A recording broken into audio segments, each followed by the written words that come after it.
up, nerds? We're back once again, this time with a full panel of awesome nerds themselves. What is up, guys? How are you doing? Hello. Hi. Hello. Howdy. This might be the first time I had this many people on for one Kickstarter, but that's awesome. Bring it. Let's go. Let me see. We're going to make it very weird because there's a whole bunch of you. Before they do that, let's say hey to the chat real quick. From 9:56 a.m., we had GT Comics. What is up, GT? What's happening? We've got Kev. What's up happening, Kev? How are you doing? And all the way from my neck of the woods, we have Phil. What is up, Phil? Yeah, I know. It's full house. You could say. Nice. All right. Do we call him Phil or do we call him by his proper name, P2? You can call him either one because this is his second account, so he'll know which one you happen to go for it. And what is up, Painter? How are you doing? What's happening? What's up, Jackknife? What's going on? Yeah, we're surrounded here by all kinds of awesome people. So let's go do the weird call. Oh, not me. Boom. Hi, Travis. How are you? Hello. How are you? Hello. Hi. We're gonna do the most important question of all time. Who are you? What do you do? Why are you here? Well, my parents didn't love me enough. Checks out. It got a little rough. So I read comics and then I was like, hey, these kind of make me happy and depressed sometimes. So I'm going to try to make other people happy and depressed because that's how I felt with my parents. So I then give that to the world. But I've since then have made tons of comics. You know, this is one of our biggest ones, Cthulhu Invades, but I'm known for Granite State Punk, Coins of Judas, Broke Down 4 Dead Bodies, Holiday Spirits, all sorts of really cool stuff. Very good question from the chat. Orange cone, is that Bitcoin? It does sound like a Bitcoin, doesn't it? But you know, it's Orange Cone is the name of our company. I can tell you why it's the name of our company. Oh, please do. Yep. So when you think of an orange cone, you don't know what's happening, right? You just got to pay attention. You got to look at it. It could be good. It could be they're building up a giant new amusement park. It also could be broke down road in a pothole that you want to avoid. Oh, no. So that's what our company's about. You just pay attention to us. Again, it could be an amusement park, could be a pothole. We'll see what happens. Could be an amusement park that you have to fall in through a pothole, and then you end up there. You never know. Never know. Always, you never know how deep that pothole is going to be. Oh, that's up. And let's see, is this the first time you get to watch a live stream that's not close to your bedtime? You're welcome. Oh, I heard a blip. We have somebody else in the background. We have Stonie is here. Hi, Stonie. Hello. Welcome to the chaos. What's up, Joe? Hey. By the way, I know this is not my show, but if you're following from me, because I did a share, go to Kpop. She needs 3 more subs to get like, I don't know, what was the amount? 300, 600? Yeah, 600. Yeah. 600. So I want that to happen tonight. So make that happen. Thank you. Thank you. Make that happen. Your peeps make that happen. I think most of your peeps might be following me already. I mean, I think we have 3 here who are probably sub to you. Oh, well, there you go. Thank you, guys. No, you're awesome. So yes, this is Travis Gibb. Hello. Hi. You also have a YouTube, which I have linked down below. So go follow him as well because you have amazing indie comic content that people need to be watching. So all of you guys, go watch that. All right, next up. Hold on. What's up, Kyle? You might have. You've got a. This is Kyle. He used to work at a comic store way back in the day, and you may or may not have signed his chest. I believe it. I have seen your pictures, Kyle. I mean, I would sign someone's chest, so I'm not sure if I did it or not. But I have done weirder things. There is shirts of me taking. There's times where I've taken off my shirt at cons. Things get weird. So maybe I did it. I don't know. Yeah, sometimes you got to do that. All right. Next up, randomly. I hope you're ready. Boom. What's up? Hi, Tom. How are you? How's it going? Pretty good. I think I signed a shoe once. I very distinctly remember signing some kid's shoe. That's my peak. I think that's it. That was a peak. Doesn't get any better than that. Nice. What kind of shoe? Yeah. Statistically, it was probably a Vans. Almost certainly. My people were Vans. That's where we Vans, Converse. Yeah, that's the way to go. Maybe some Docs for good measure. That's the triumvirate. Docs. Now we're talking. You can always tell. That's so crazy. Yeah, sorry. What are we doing? The important questions. Who are you? What do you do? Why are you here? Oh, hey. Well, I'm here to celebrate the launch and ongoing Kickstarter of Cthulhu Invades Fairy Tales, which I'm a writer on. I got to write a variation on the ugly duckling called the ugly elfling, which is awesome, and I'm very appreciative being able to do that. But yeah, I'm a writer. I'm not an artist. I can't underscore that enough. Not an artist, but I do a lot of writing. So that's try. Yeah, that is my jam. Have you ever attempted to draw anything? Yeah, it didn't go well. I'm still recovering. Still recovering? Oh no. No. I encourage anyone that's not an artist to do the art, even if it's terrible, because it is that much endearing when you see I think you're right. Yeah, no, that's absolutely true. Because then you start to appreciate stuff. You're like, oh, okay, this is why you get, artists instead of yeah, that's awesome. Totally so awesome. Very nice to meet you. And Crooked Painter is saying, sweet. You can't remember if he signed man titties. That's a writer. There you go. Welcome. All right. I know. I know. Hopefully you too. Just sign you some man titties one day. Coming up. All right. Next up, we got Bam. Hi, Brian. How are you? How are you doing? Hi. Hi. Good. I'm awake. Yes. This is why I got the bots. Yeah, I'm an artist and a creator. Nice. Yeah. I have a water. I don't know. It's probably not going to help me. So yeah, I'm an artist on this book, and Cthulhu Invades Fairy Tales. I was pleased to get a story I'd never heard of. I did the Owl in the Barn story, which in the book is called Tall Tales. And I do create my own comics on the side as well. I've got one on Kickstarter right now called Steel Victory. It's been funded. It's got 3 days left. Hang on one second. I'll gladly post the link to your Kickstarter in all of the chats. Boom. This is the link for Steel Victory, because we have 3 people that have Kickstarters right now. And so all of you are working collectively. Yeah. He just didn't mention it because he's a good person. Oh, wait. Which one was Tom's? Is Tom's the OMNIHUMANS? Yes.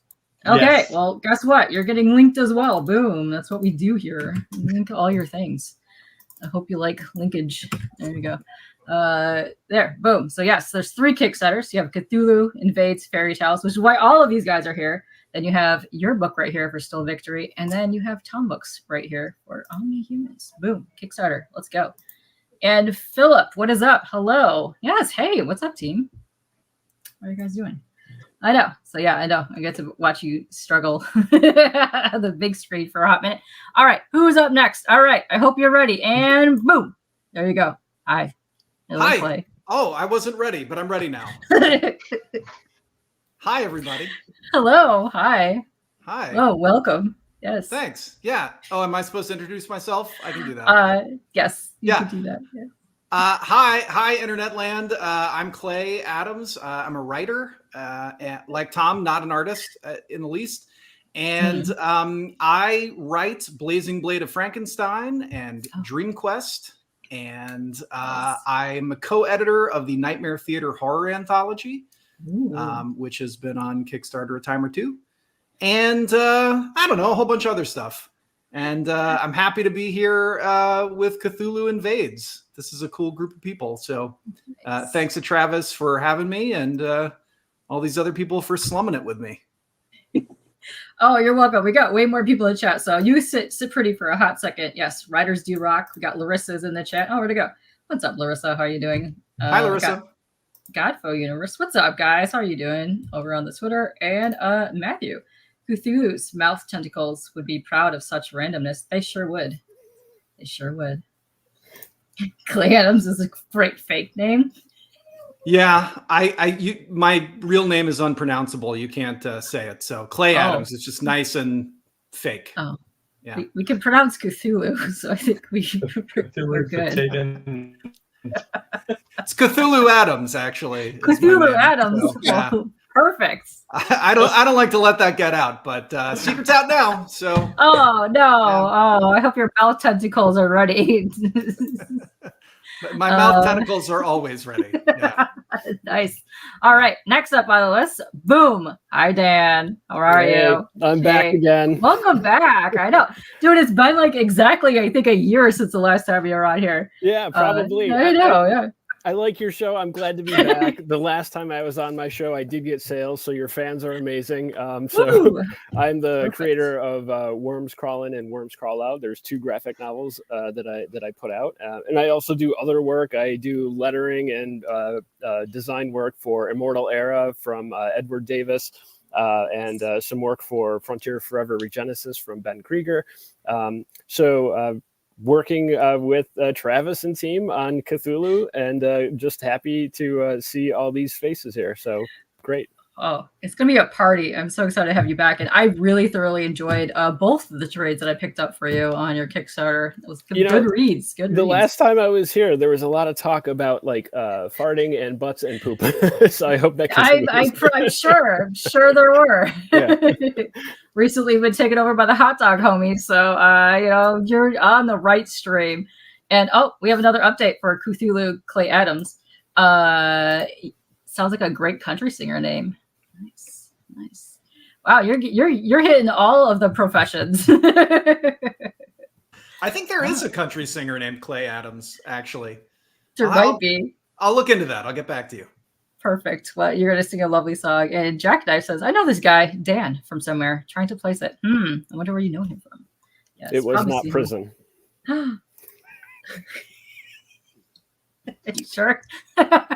Pretty sure. All right. I hope you're up next. Let's see. And boom. Hello. Hi there. What's happening? Hi, Stonie. Hi. Who am I and what do I do, right? Yes, that's a good question. Yes. Stonie Williams. What do I do? Whatever Travis tells me to. I write when he says write. I color when he says color. Nice. I'm Travis's bitch. That's what we do. Wow. I wrote Villainous for Mad King Studios, and I wrote The Robber Bridegroom for Cthulhu Invades Fairy Tales. Ooh, all this sounds lovely. I can't wait to get more into this Kickstarter because this sounds absolutely fantastic. And Matthew Waterman, pooping, farting. Sorry, not so. Oh, all right. You're welcome. Welcome to the chat. Yes, welcome to everyone that's on panel tonight. We got a whole hopping crew here. Well, let's go back to this view so we're all like not all weirded out by our face. It tends to happen. Wait, hold on. Jackknife says, Stonie, I love your work at Ain't It Cool News. Amazing. Yeah, so hold on. Let me make sure I have your Kickstarter open because we can all look at similarity, I suppose. So yeah, right. But before we move on, I have a grievance. Can we address grievances? A grievance, yes, by all means. Wait, should I make you big? Hold on, let me make you big for this grievance. There you go. I have known Clay Adams for about 7 years, and I was unaware that it was a stage name. So I am hurt. I did not know that he's been lying to me. Like it's like he had an affair. It's like he's been cheating on me the whole time. And today I find out, and I'm not sure if we can move forward. I may need a new writer for Snow White because this is hurtful. Yes, you need to Clay. Cthulhu Adams, you need to address this here, and I would like to plead for mercy before the court. I did not mean to harm my dear Travis, and I don't know. How can I make it up to you? What you know? What I don't want to know. Oh, I also like how you magically got attached to this project that has your namesake on it. So way to go. It's weird how that happens, but it happens. I don't know what it is. This Cthulhu stuff just gravitates towards me. I guess it's the name. Yeah, it's about tentacles. It just sucks right in. Brings you right in. That's right. Just when I thought it was out. You're never fully out. Right. I'm willing to let it. I'm just hurt, and I just need time. You know, it's one of those things. Yes. I'm gonna put the Man I Knew playlist together on Spotify to really grieve through all the emotions. I'll find some hit songs. I'll share it with the crew so everyone knows how I feel about this. You know, You might. You also might need to do an interpretive dance while you have your playlist going to really, really get the emotions out there as well. Yeah. I second I that. didn't know Yes. his nationality. I assumed some sort of Irish because it was Clay, and I assumed the president. I assumed he was fully American Irish. That's what I assumed. Clay was the Irish part, and Adams was John Adams. Both times. Yes, I am. I'm like a distant relative of John Adams and an old god. Yes. Perfect. Yeah. I've done the 23andMe or whatever that is, and Didn't know the test. I came back with. Yeah. Yes. Yeah. A lot of people are here for this grievance. Oh, you ended up at the free clinic, Phil. Nice. Welcome to your free clinic. Free. Oh, yes, that's right. Oh, yeah. I think you have 15 days to get that turned in. I'm working on it. Yeah, I'm working on it. I might need a little extra time. Oh, it's later. It's true. Grievance is better than a bone to pick. Oh, wow. You got a lot of names here. Claymation Adams. Wow. Claymation is my middle name. Cthulhu Claymation Adams. That's I like right. it. I like it. Right. I like it. I like this. I like where Secret's we're going. out now. Secret's out. Oh, you got your whole full name too. That's You right. can run our own checks. Now you can summon me like a demon. It's amazing what they can do with claymation these days, though. It's moving Oh, yeah, that's all kinds of fun stuff. Yeah, so this is amazing. So, how long did you guys get together for this? For Cthulhu Invades Fairy Tales? We've been working on the book probably about a year. Brian's like, "What are you talking about?" Last week. The rest of us.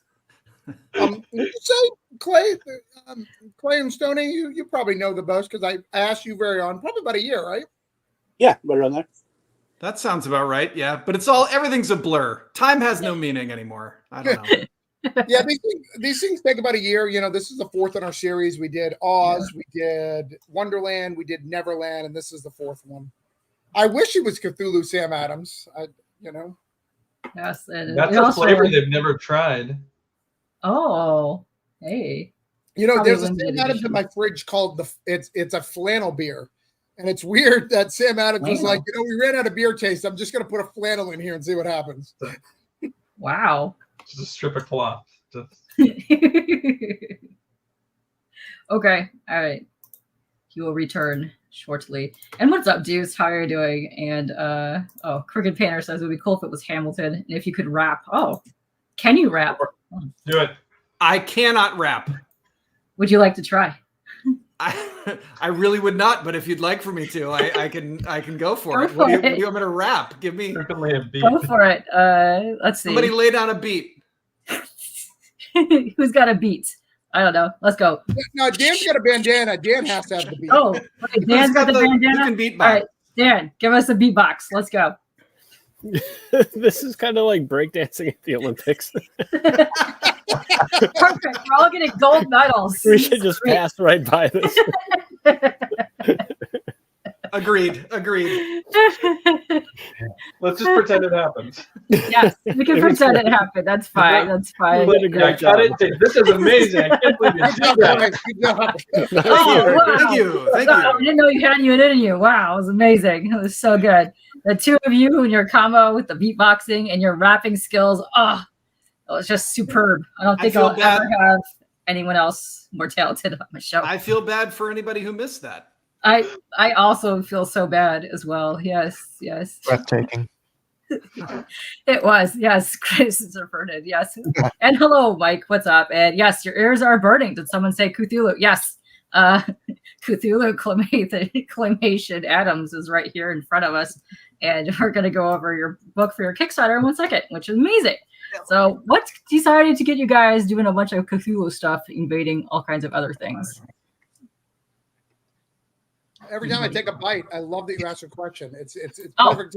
Perfect. I truly wish you had a hot dog right now. That would be fabulous. I have my wife a French. Oh, nice. Our kids had us a year's worth of Domino's. We made it till August. That's as much Domino's. Every Friday was Domino's Day, and we're done. We can't have Domino's anymore. So And we're in Florida, so as we discussed in other podcasts, there's no real pizza in Florida, so it's not. Oh, that's harsh. Not, you can go to like a mom and pop. All right. So Cthulhu, my wife and I were at an IKEA. You know, where all good ideas happen. You know, because you're lost and you feel afraid for your life. And if you're lucky, you know, you get a meatball. Like if you win the IKEA challenge, you get a meatball. If you don't, you're just stuck there forever, wandering around. And if you buy something, the punishment continues to follow you till home. And it reminded me of the dread of Cthulhu and how he brings that to you. And my wife said, "Hey, what do you think would be a good Kickstarter? Something that could really get together." I was a beginning wee little writer. This is in like 2019. And I was like, you know, I really need a trade for my table. So I would have Cthulhu do something because Cthulhu does really good on Kickstarter. So I decided that Cthulhu should start invading public domain stuff. So we did it. I asked, that was this one right here, Cthulhu Invades Oz. So I asked as many talented writers that were better than me to be part of it. And just for them from there. And it's grown and grown every continued book. It's amazing. I like that idea. That's pretty cool. No, that sounds all pretty awesome. And we got people saying hey to people. What's up? What's up, Sam? How are you doing? And Hey. some says, don't let Domino's make you avoid real pizza, at least, you know. It's true. And guess what? Let's see. Not to poo-poo on your heritage, I have no idea if you could spit sweet rhymes. Well, guess what? Godful Universe has come out with your own rap, and this is for you, Clay. My name is Clay, and I'm here to say I like to sell books in a major way. Yes. Yeah. Yes. Perfect. Nailed it. It's amazing. Yes. I can't wait for your album. It's going to be amazing. Yes. Yes. If I eat French bread pizza on stream, I want to apologize. It'll get dirty. What Whoa. have you done with the French bread pizza? That I don't know. Good question. Painter, what do you have against the pizzas? I don't know. I think he's telling on himself. Oh, okay. Oh. All right. Cthulhu's meatballs will sell better than hotcakes. You're not wrong. Oh, You're not wrong. Yes. You can also have tentacle treats, but they're hot dogs shaped in tentacles. I'm just saying, this is mouth-watering / amazing con food / get you people at your booth. I mean, it's perfect. It works so well. Can I ask a question? What? Who's it? Who said that? Which one? was me. Oh, you. Hold on. That was you. Time. Travis is so sick of my shit because I always do this.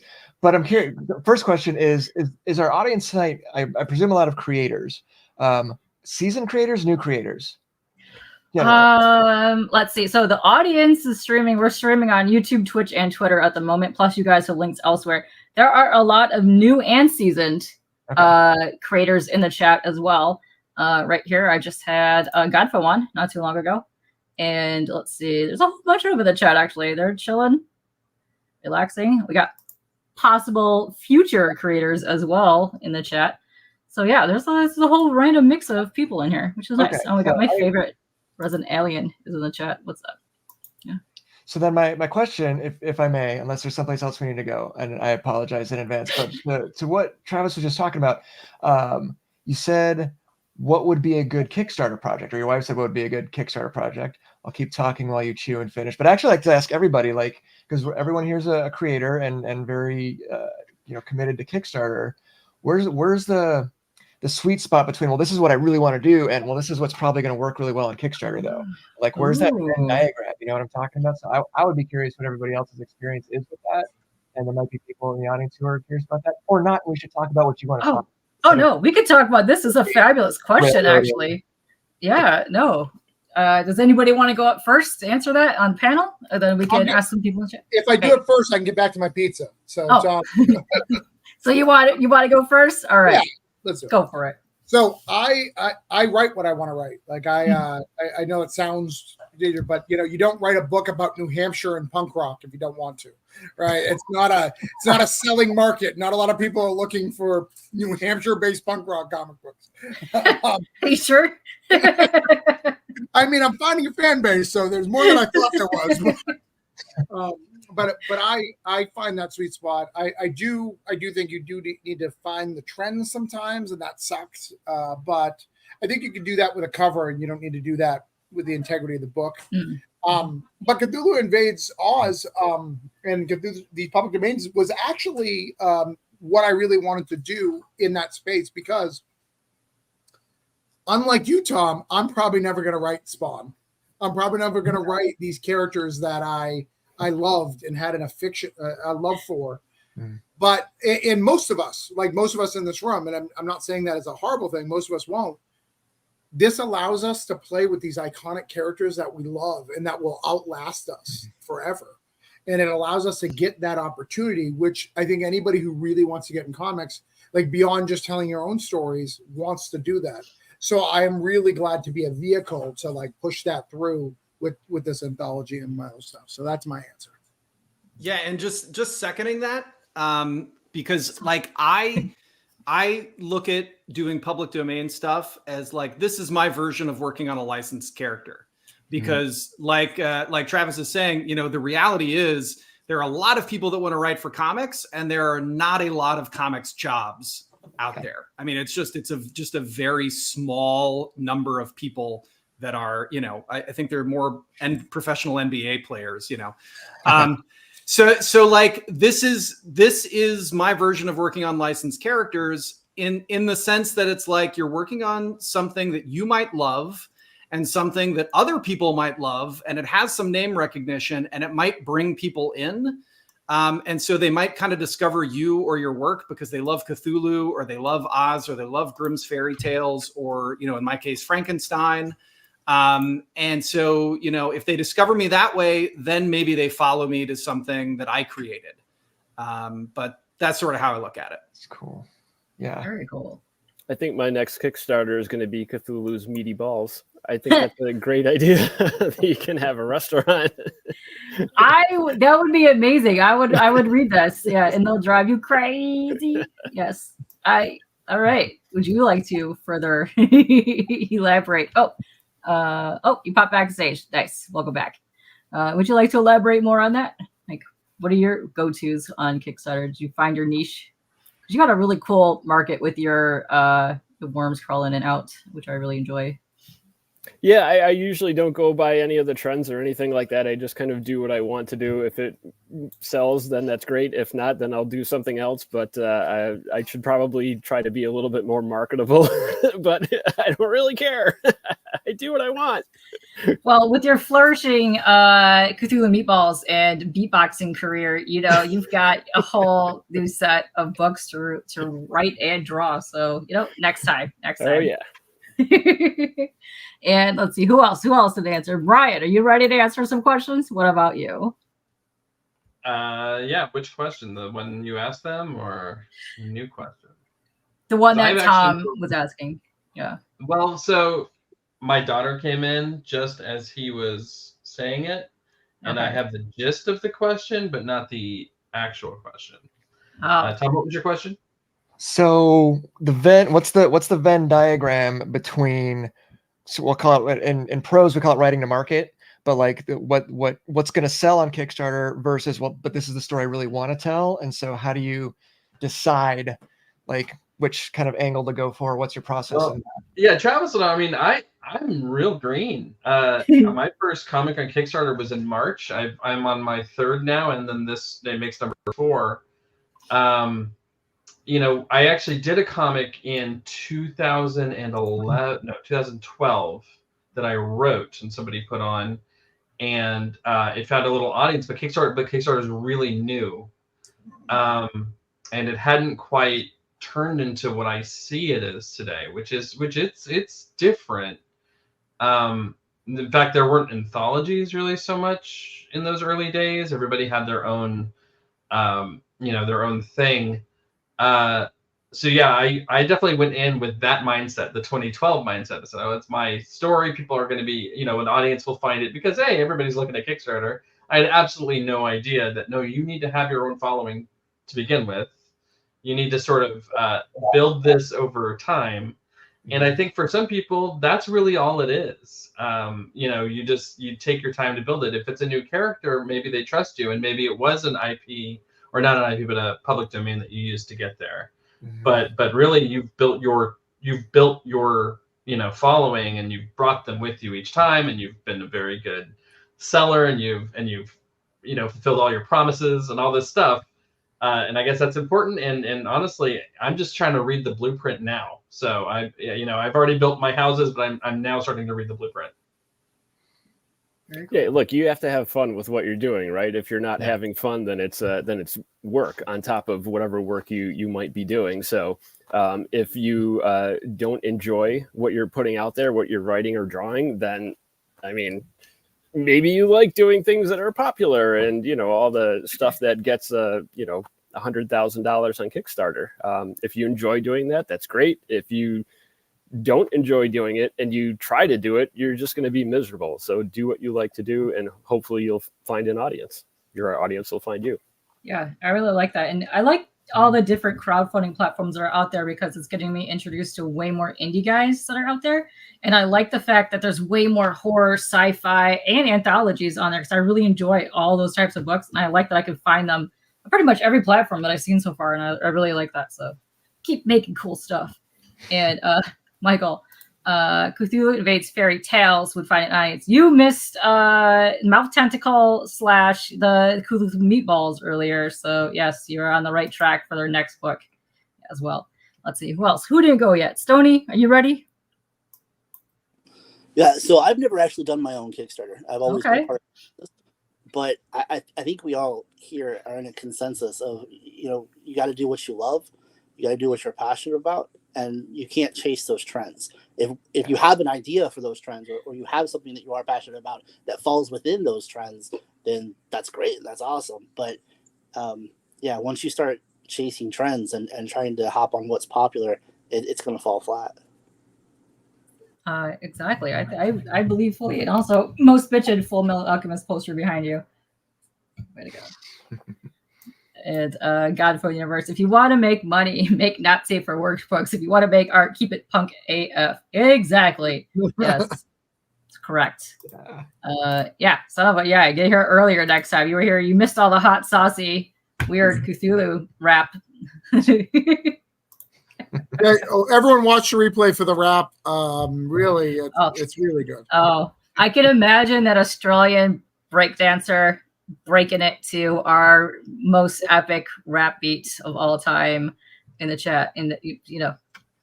They've already reached out for the license, so we're in discussions. Yeah. Perfect. So if it's not on the replay, it's because we had to pull it aside. Copyright strike. Yeah. Copyright. Yep. Sorry. Dang. Sorry. Hands. Damn. That's rough. Oh, too bad. Yeah, get here earlier next time. You missed all the juicy stuff. All right, so that's actually a good question too. That's a good question for a segue into another question. Is there one IP out there that is not public domain that you guys would like to either write or create something for? Well, who would you go after? What would you do? What are you doing? Yeah. Whoa. Everybody's got one. Mm-hmm. Everyone has one. Yeah. I'm going to start picking random people, so you better be ready on the spot. And boom, guess what? You're right there. So I've never dreamed about working for the big two. My biggest goal is actually Top Cow. If I could do something, The Darkness or Witchblade, that would be end game for me. Two of my favorite things, and I have half a wall dedicated to those characters right over there. Nice. I like that. Yeah. So yeah, if you don't want to work for the top two, any character, you could even go novels or you could go movie characters as well. That'd be interesting. All right. Let's go. And boom. What about you? What are you going with? Yeah, I remember reading as a kid this series from Epic, from Marvel, called Alien Legion. It was kind of like a Star Wars type ripoff, I guess. It was a bunch of aliens that were in this alien. Well, it was like a military legion, and they would go around the universe and do all this stuff. So that was always really fun, and I think it's ready for a reboot. So I would like to do that. You hear that? Reach out to him. He's got ideas, people. He's got ideas. Let's go. All right. And boom. Cthulhu. Claymation. Adams. What about you? Thank you for using my full name. I appreciate that. You're welcome. You know what? This is not an interesting answer, but it's Batman. I love Batman. I think I'm probably the exact wrong writer for it, so I don't think I would ever be given those reins. But damn, that's a great character. I just love the Batman. Great character. Yeah, something very moody about him as well, and I can definitely see him hooking up with Cthulhu to, you know, strike the face of villainy. You know, Gotham by because Gaslight. I like that. Yeah, I mean, you know, it's funny because you know, a lot of the Batman's Rogues Gallery was sort of based on the old Dick Tracy villains. Yeah.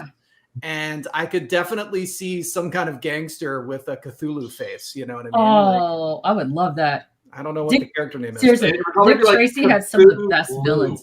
You know? Oh, wait, what was that? Cthulhu. Cthulhu. It's writing itself. I love it. Let's see. I hit so many people. Did you already answer this question? If not, I will leave it on screen. All right, answer the question. It's got to be the Ninja Turtles. Perfect. It's like my, you know, 7-year-old self is still there, and man, that's I've drawn them a million times, a million ways, and I'd love to do it. You know, it's like, and I even have like my story, my Michelangelo story. Like, nice. I know exactly what it would be. I know what the pitch is. You know, maybe one day. Well, maybe one day, because I have art people that would gladly do that for you. I have Gavin Smith coming on next time, and I almost puked on Tom Waltz at Astronomicon last year. You're welcome. You're in. Let me tell you. All right, who is coming on? And Tom. There you go.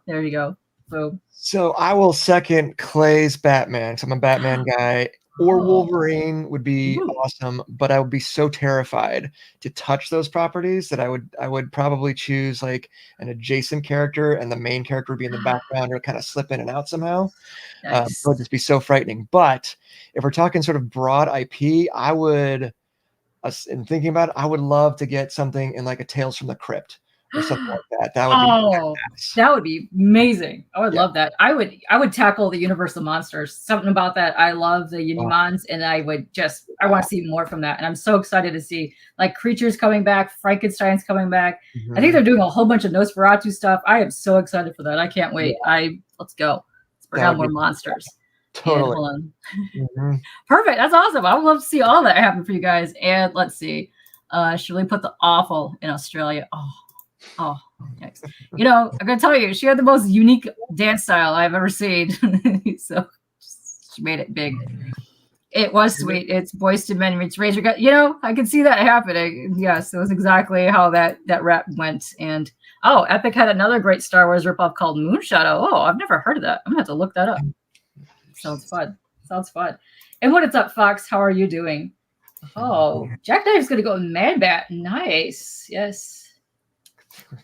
Cthulhu face is pretty catchy. Yes. I love it.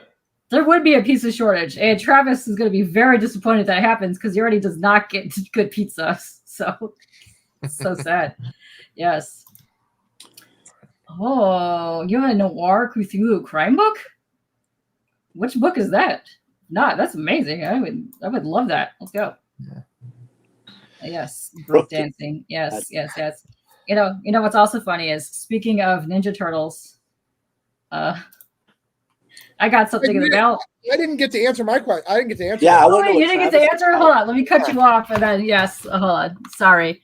Thought you were eating. I thought you were eating. Yes, that's right. I'm done. I'm just drinking Guinness, beer of men. Perfect. That's it. So for me, it's got to be Spidey. Like if I had all of them, it has to be Spidey. Even though Spidey is like the dream, I will before I die write Ninja Turtles. I will. That's not a thing that it's going to happen. I'm willing that into existence. I grew up in the town where the Ninja Turtles are from. They're such a big part of my my legacy. I have more Ninja Turtle stories than probably any of my other stories that I write because I've thought about it my whole life. But the other little weird thing, because I'm a 90s kid, I would love to write any of the Rob Liefeld crazy stuff like Bloodstrike or Let's Go. I'm all about that. Kaboom, if you guys know Kaboom, that's a deep cut, but Kaboom is a great character. I would write the shit out of that. if I thought Rob could be swayed by money, I would. Well, he can be swayed by money. Just the kind of money that I can sway him. That's true. Rob is very easily swayed by money. I just don't have that kind of money. Well, Rob, if you're listening to this, Kevin, you're listening to this, let this man do a crossover with the Ninja Turtles and those characters. Go for it. Boom. It'd be amazing. And speaking of Ninja Turtles, yes. I wish. I purchased something the other day from somebody on the panel. Oh. Unboxing. What could this be? Oh, shit. Oh, we're going to go that way, too. Oh, yeah. Hold on. Got to be protected. Got to be protected. It's what I'm using a nail file to open a package. Yes. Careful. I will try. There we go. Look at that. And it didn't break a nail. Boom. There you go. So, what is happening? Oh. All right. There we go. There we go. I broke in there. I purchased something from somebody on the panel. And we got kaboom. There you go. Look at this. Look at this glorious beast. I got my sexy stud of all time, which is Casey Jones. And we got our sexy nunchucks. Boom. Ta-da. Very nice. Look at this. Look at this glorious piece. I don't draw often, but when I do, it's a Ninja Turtle. That's what I said. So anybody on panel can draw. Put your dreams to reality. Go for it. That's tattoo. tattoo. Yeah, no, it turned out so well. I dig it. Thank you so much. It's great. You say that, Stonie. Here's a true story. I drew a Ninja Turtle once, and my wife's like, "Hey, will you draw that so I can get a tattoo?" So I was working on it for a real long time because I thought she meant it, and she's claiming she never said that, and now I'm in this weird thing where I'm like, and I've said it now so many times, and now she's like, I don't know. I think I may have said it, but I don't know if you just convinced me that I've said it. So now we're in this weird. Nobody knows the truth or whether or not the tattoo. No, this is what's going to happen. You're going to draw her Ninja Turtle and she's going to get tattooed. Then she's going to draw you another Ninja Turtle and then you're going to get that tattooed. Nice. Put that into existence right now. Let's make that happen. Yes. Hey, Kev, what's happening? Oh, I got to put the kids to bed. See ya. It's very nice having you on here. And what's up, John? I hope you're doing well in recovery. So, yes, welcome to the show. And what's happening? Let's say, can someone get this girl? Yes, let's go. You don't want to do that. I have a drawer full of kunais next to me. Gaslighting your wife in the Ninja Turtle tattoos. Yes, I approve. So yeah, lay it down. If she draws a turtle, I hope her skills are not there, and you have to get that tattooed so she gets your turtle tattooed on her. I have 0 tattoos, and here's why. Not because I don't like tattoos. I'm all about it. I literally, when I think about buying a tattoo, I'm like, that's 2 pages of art for my comic. That is also going to be forever with me. Like, I don't get to wear it, but it also. So that's where it makes it hard. Yeah, that is true. That is true. However, we could make a Siki crowdfunding for you with all the money that we're going to make during our epic rap / beatboxing journey. We could make this happen for you. It's so let's do it. One of my guys in the book is Gambit, and he's a great tattoo artist, and he's agreed to do a tattoo. Maybe we can find a number where I'll get a tattoo from Cthulhu, because I know he'd do it for me if we figure out a number. So let's figure out that number from Gambit if you're watching. Yeah, Gambit, let's figure this out. Matching couples tattoos of turtles. Let's go. Let's make this happen. Dennis knows the truth. That's correct. That's correct. All right. Let me drop the link one more time because there's been some people chatting up in here. So hold on. Yeah. I'm going to drop the link for just 2100, which has been 2100. Amazing. Hey. Right. That is a Kickstarter for Still Victory. And then we have the Kickstarter here for OMNIHUMANS right here. That's 21,000. Just for the. What's that? It's 21,000. Yes. What's up? 21,000. Kaboom! Yes. That's I said 100, but that's not an accurate statement. There we go. And then here's a Kickstarter that we're about to go over right now. So I'm very excited to go over this. Dude, Jay, this used to be a thing in the community. People used to nerd rap battle each other. But DJ has since retired that, and I really hope it makes a comeback because there were some amazing nerds that went hardcore into rap battles. And I will link you to that later, Jay, if you want to see that. But yeah, No, actual Dracula was also involved in one of those rap battles. It was great. No. Tim, guess what? You're now in the rap battle. My wife is a better rapper, so she would have to rap battle for me, but she can rap, and then my that's wife how you're can gonna rap. raise the money. Oh, Not that's as good as amazing. Clay. Gotta see what's happening now. Yes. Not as good as Clay, but good. Cringy is where it's at. I have once done the most off-key karaoke night with a whole bunch of drunken nerds one time, and it was the best thing you've ever heard in your entire life. So yes, bring on the cringe. And Kyle, yes, let's pressure DJ to bring back the rap battles, because I think we all need that in our life. We all need some time where it's just a space to goof off and just watch somebody crumble into existence as they try their hardest to rap. Is most entertaining. That's a good time for all, right? Everybody enjoys. It's even more for the fans. Let me tell you, the people watching are getting the most entertainment out of that. Yes. Listen, I've said this many times, but I've gotten drunk on a birthday stream and showed my feet. So there are all kinds of things that happen on drunk episodes of late night comic nerdom. Let me tell you. Let's see, hold on a second. Go here. Ooh, there we go. Super tight. Oh, gotta refresh. Oh, it's been a minute since I've been on here. Hold on. There we go. Let's refresh it. Boom. Nice. All right, check this out. All right, hold on. Go right there, and boom. There we go. You guys have already smashed $21,195 of your $23,000 goal. That's amazing. You're gonna crush this supremely, big time. You have 410 backers. That's awesome. And you have 14 days to go. So super kudos to all of you. That is a high number to grab on any crowdfunding campaign, because let me tell you, I've seen people struggle for 500 and 1,000. So man, you guys completely smashed that. That's amazing. And what's up, Steve? How are you doing? Yes, epic rap battles of any kind. Yes. Oh damn. Congrats, guys. Yes. Yeah. What's up? Yes, we're live. CJ, we're live. Thank you. Timothy just can't drop bars. Oh, soap. Oh, rope a dope. He could even cope. Damn, Jay's coming in hard with some rap skills. You're welcome. So wait, on these comic rap battles, do you insult the person, or do you talk about comic characters rap? Both, actually. Oh, right. So yeah. So you get a theme, and then you get a partner that you're battling against, and then you have to come up with your own lyrics to the person that you're battling, and then the chat decides who wins, victorious. Yes, pretty epic.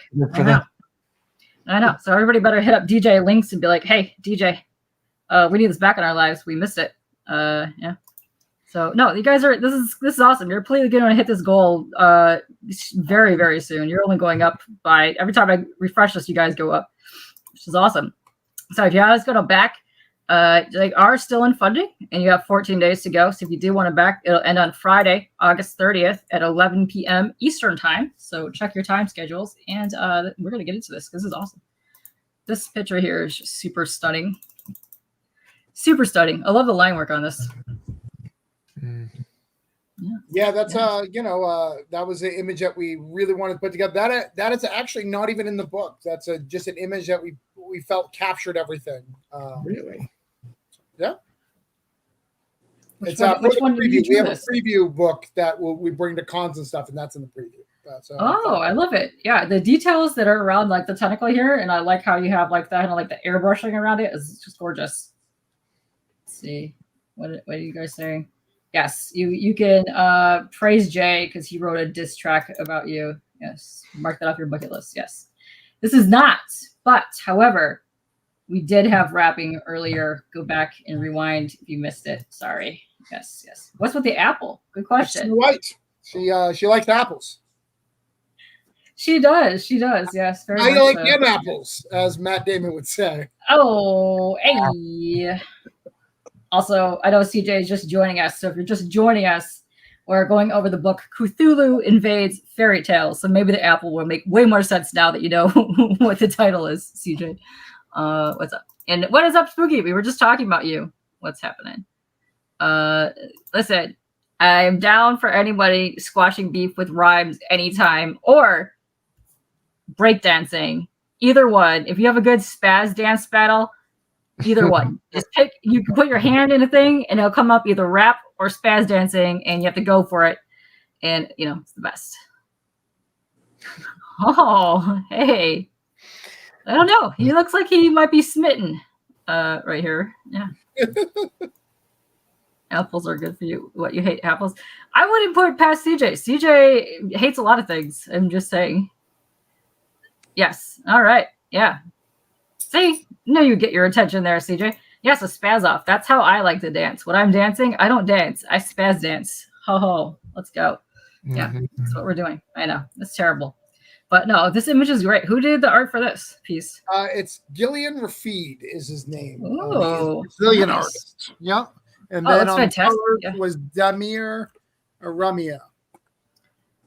Let's see. Okay, so down here, each 50 backers. Oh, cool. So you're doing the milestone thing. So every time you get 50 backers, which you already unlocked all of these, you get one free digital comic. And that new one is an obvious. That's a 400-page book. So for backer 400, we gave you a 400-page book. Oh, snap.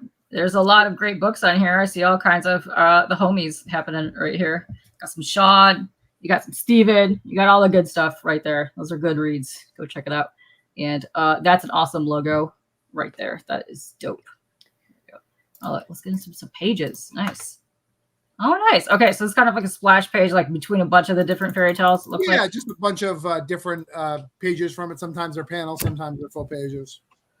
No, that's cool. I like the different mix of styles. I really dig that in anthologies because you really get to know different writers and artists, and that's fun for me. Ooh, that is just gnarly looking stuff. Yeah. James Burton does some weird stuff, but I like it. No, it all fits. Whatever. There's all kinds of fairy tales that are going for. So how many fairy tales are you going through in this? So in this volume, so it's a 3-volume. This is the first volume of 3. This is 20. We have 20 fairy tales. And most people will know at least probably 15 of them. So it's not like a bunch of random ones you don't know and a couple of ones you do. You'll know most of them. Oh, that's great. Oh yeah, Brazilian artists are awesome. Yes. I see a lot of right now, Italy, Greece, Brazil, and Australia. Ton of artists and writers coming out of those places, and I'm excited to see more stuff coming out of there because I love when people from all over the world come on here because let's expand. Let's get out there. Let's see everybody what they're doing. 419. Yeah. I know. That's a lot. What's the highest number of backers you've ever had? What was like the highest campaign that you've never done? Let me look that up. I think it's 637. I don't know off the top of my head, but let me check real quick. I know the campaign. So 674 was Neverland. Wow. And then Wonderland, I think, was more. So hold on. Yeah, Wonderland was 872. So dang. Yeah, you guys get awesome numbers. You do a lot of great stuff. I love what you do along the indie scene, and you're really good at like getting a bunch of creators together because you actually do that on your show on YouTube. You promote that a lot. You get people on there. I love seeing other creators that involved in other people's properties, not just their own. And I think that is so impressive to see that. Oh, thank you. What is happening? Hello. Yes. Hello. Yes. Yes. Don't say hello to CJ. He doesn't like that. Greece gave the world art. CJ, we know. We know. Every time you hop in here, you let us know what Greece has provided to the world. It's amazing. So John Travolta? Yes. Greece gave us John Travolta. You're welcome. Thank you. And that gave the world art. That's interesting. I didn't know that, but that seems to track. Did you not take art history, Travis? I did take musical theater though, so I can go Grease lightning. You're running up the. Hey! I told you, interpretive dance. Get more Guinness. Let's go. We're gonna have some fun. I played Kaneki though, so I did not get to play Danny Zuko. I played Kaneki. Well, there's always our interpretation of Grease. you could rotate the characters. That'll be great. Nice. Okay. And you have really cool covers that are out here, and I really enjoy this. So you have your limited edition hardcover. That I love when you posted that picture. The picture is like super haunting, and I love the imagery in the back with like Little Red Riding Hood with a wolf. It's so cool. Let's see if I can go down here. Oh, here. Let's open up these. That cover. Are you on a fancy Mac? Because they just open up super nice to you. No, I'm on a gaming laptop. I don't know what's going on, but they're opening up, like you're clicking on it. It's opening up I'm super jealous. I don't know what's happening. My computer does not do these things. Oh, this computer over here probably couldn't even turn Kickstarter on. I upgraded, which is hilarious because I don't have anything hooked up to this laptop. I have so much streaming equipment to hook up to it. I can't because I keep forgetting to buy the stupid port because everything on it's C ports. And yeah, I know. Baby, what is up, baby? What's happening? One of the hot dog homies has entered the chat, and I think you know him. I think you recently gave him some books to recommend. Well, I'm on the Bay with Comics of the Bay, so I'm in the same bay as Comics by the Bay. I'm in the palm of the bays, which he is at. Nice. You got to surf with his hot dogs in a Spawn book at one point. Is probably what happened. Yes. Oh, hello. How are you? Hi. Aw. Hello. Hi. Thanks for joining. That's cool. Hold on. Let me there he is right there. You do the crow? You do the crow? Yeah, so I don't normally advertise this with the comic stuff, but yeah, I'm an anime voice actor, and so I actually did work on Teenage Mutant Ninja Turtles. I played the great grandchild of Casey Jones and April O'Neil. I played Mirage Donatello in the 25th anniversary Ninja Turtles movie, Turtles Forever. And then, so on Yu-Gi-Oh, I played a couple of characters. One was a guy named Jesse, and then one was a guy named Crow. And Crow kind of talks like this. He's got like a really kind of low gravelly voice, and it's really kind of hard on the pipes. It's a good thing you have pipes made of tentacles. That really helps. Yes. But yeah, thank you. Welcome in. And yes, I would love to talk to you about anime or anything at any time. Please come back because my favorite con that I go to every year is YomaCon, and it is an anime con downtown Detroit. And I head there every year. It's my favorite con. Nice. Yes. Maybe I'll be doing it one of these years. Yeah, you got to do that. Let's get back to your Kickstarter cover here. Hold on. Got way more. Oh, well, I'm glad she enjoyed that. I can't really see, awesome. But yes. I'm glad that you popped in for that and got to see that. You're welcome. Thank you also for coming in here. Welcome to the chat. Yeah.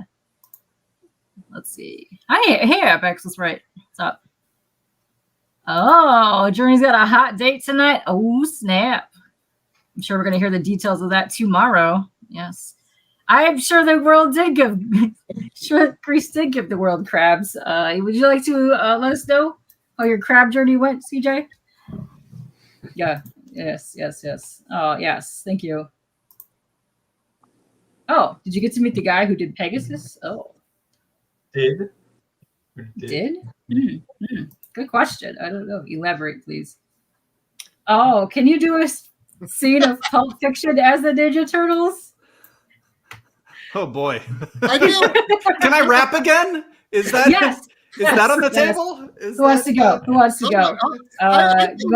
You want to rap? I think Tim needs to give us some money on Cthulhu if he wants you to start spouting live. There you go. Yes. You know what? Yeah, make a new tier, Travis. Get on there. Make a new tier right now. Well, the back. He just has the back. I can see the back end. So we'll see if Tim's randomly, and then we can give you a Pulp Fiction script. Oh, yeah. There it is. There's the kick right now. There's a link to that right there. Listen, I am 100% down for doing that for a nice big chunk of change for Travis's book. I will donate a little reading of a Pulp Fiction scene as a Ninja Turtle. That would be amazing. Timothy is saying, damn it. So that doesn't only just apply to Timothy. The next backer that backs, put that in your messages. Yeah, you have to say you backed. I'm going to look up your name to make sure you didn't lie.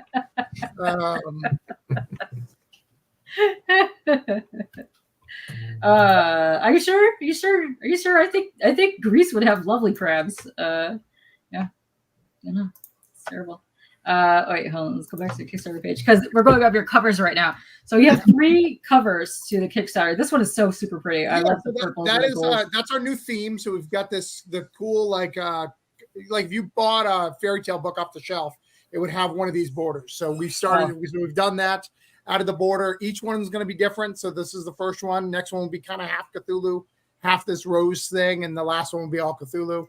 But the artist of that is Carmeline, who, if you don't know, did Frey, created Frey for the Buffy universe. So that big axe that you guys like, that's from Frey, the big axe in the last season. He also did Avengers Arena, Superboy, all sorts of really good stuff. And his original art is available as a tier. Ooh, nice. I know there's a lot of people that usually hang in chat that like to pick up the original art tiers or the it's sketches. Not much either. It's $6.50. You get the books and you get the art. So wow. That's about what it costs you to get. That's actually a pretty good deal. And this is the one I was talking about before. It's really cool. It's very like ethereal, haunting vibes to this. And I really love this because you're incorporating a lot of the tales in here. You got the apple over here. You got this glass slipper right here. Yep. Little fairy tale action. And plus you got our main man back there. Yeah. The minute we saw this cover, we're like, can we sign you to a 3-book deal? Because you got to have that. No, it's because that was important. Oh, so pretty. So who did the art for this one? I cannot say his name because it's Canadian and French, not Canadian. That's not a language. But let me look. Listen, I think Jerk Dion, I assume. It's wait, Jeik. Is that Jerk? Jeik. Jerk. I don't know. Wait, where's Jay? Jay, you're from Canada. You may or may not speak the French. How do you pronounce this? It's Jerk Decay. It is spelled Jeikdion. And apparently he's a big deal in Canada. Like, I know that sounds weird. Apparently he does a bunch of novel stuff. Yes. No, that looks gorgeous. It's so pretty. And yes, I feel like you'd be into this. And beef jerky? No, I don't think so. I don't think that's his name. Is it possible to donate?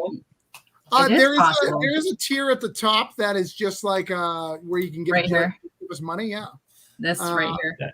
Any amount you want. Clean yourself out. But you try to give me $1, and you're going to try to have my friend.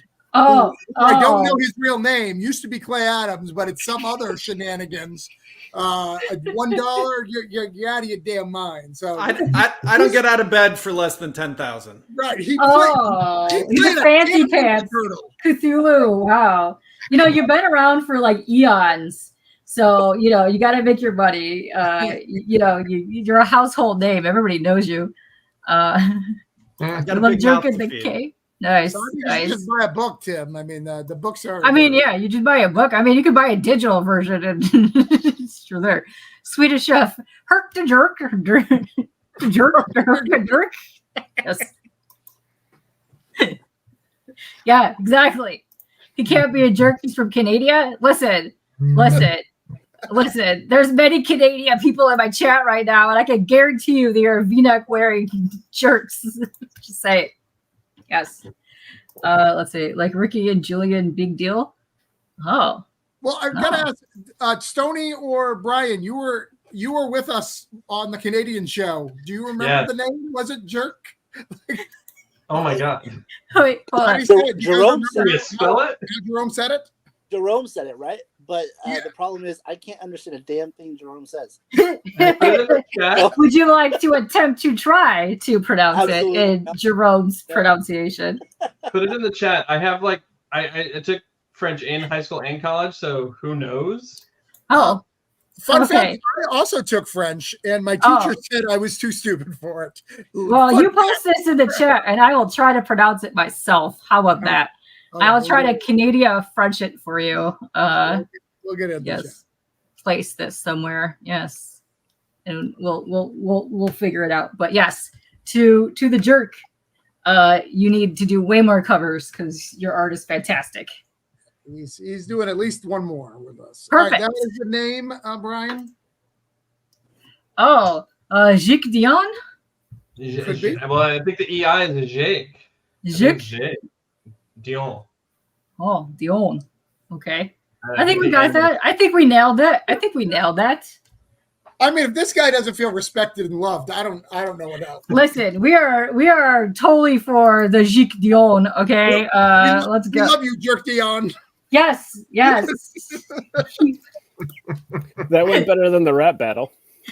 Hey, we could do a rap battle with his name and then see if we could try to do it in a French Canadian accent. And that'll go horrifically bad, but we could try. I'll tell you. And this is your other cover here. Oh, that's cool. Ooh.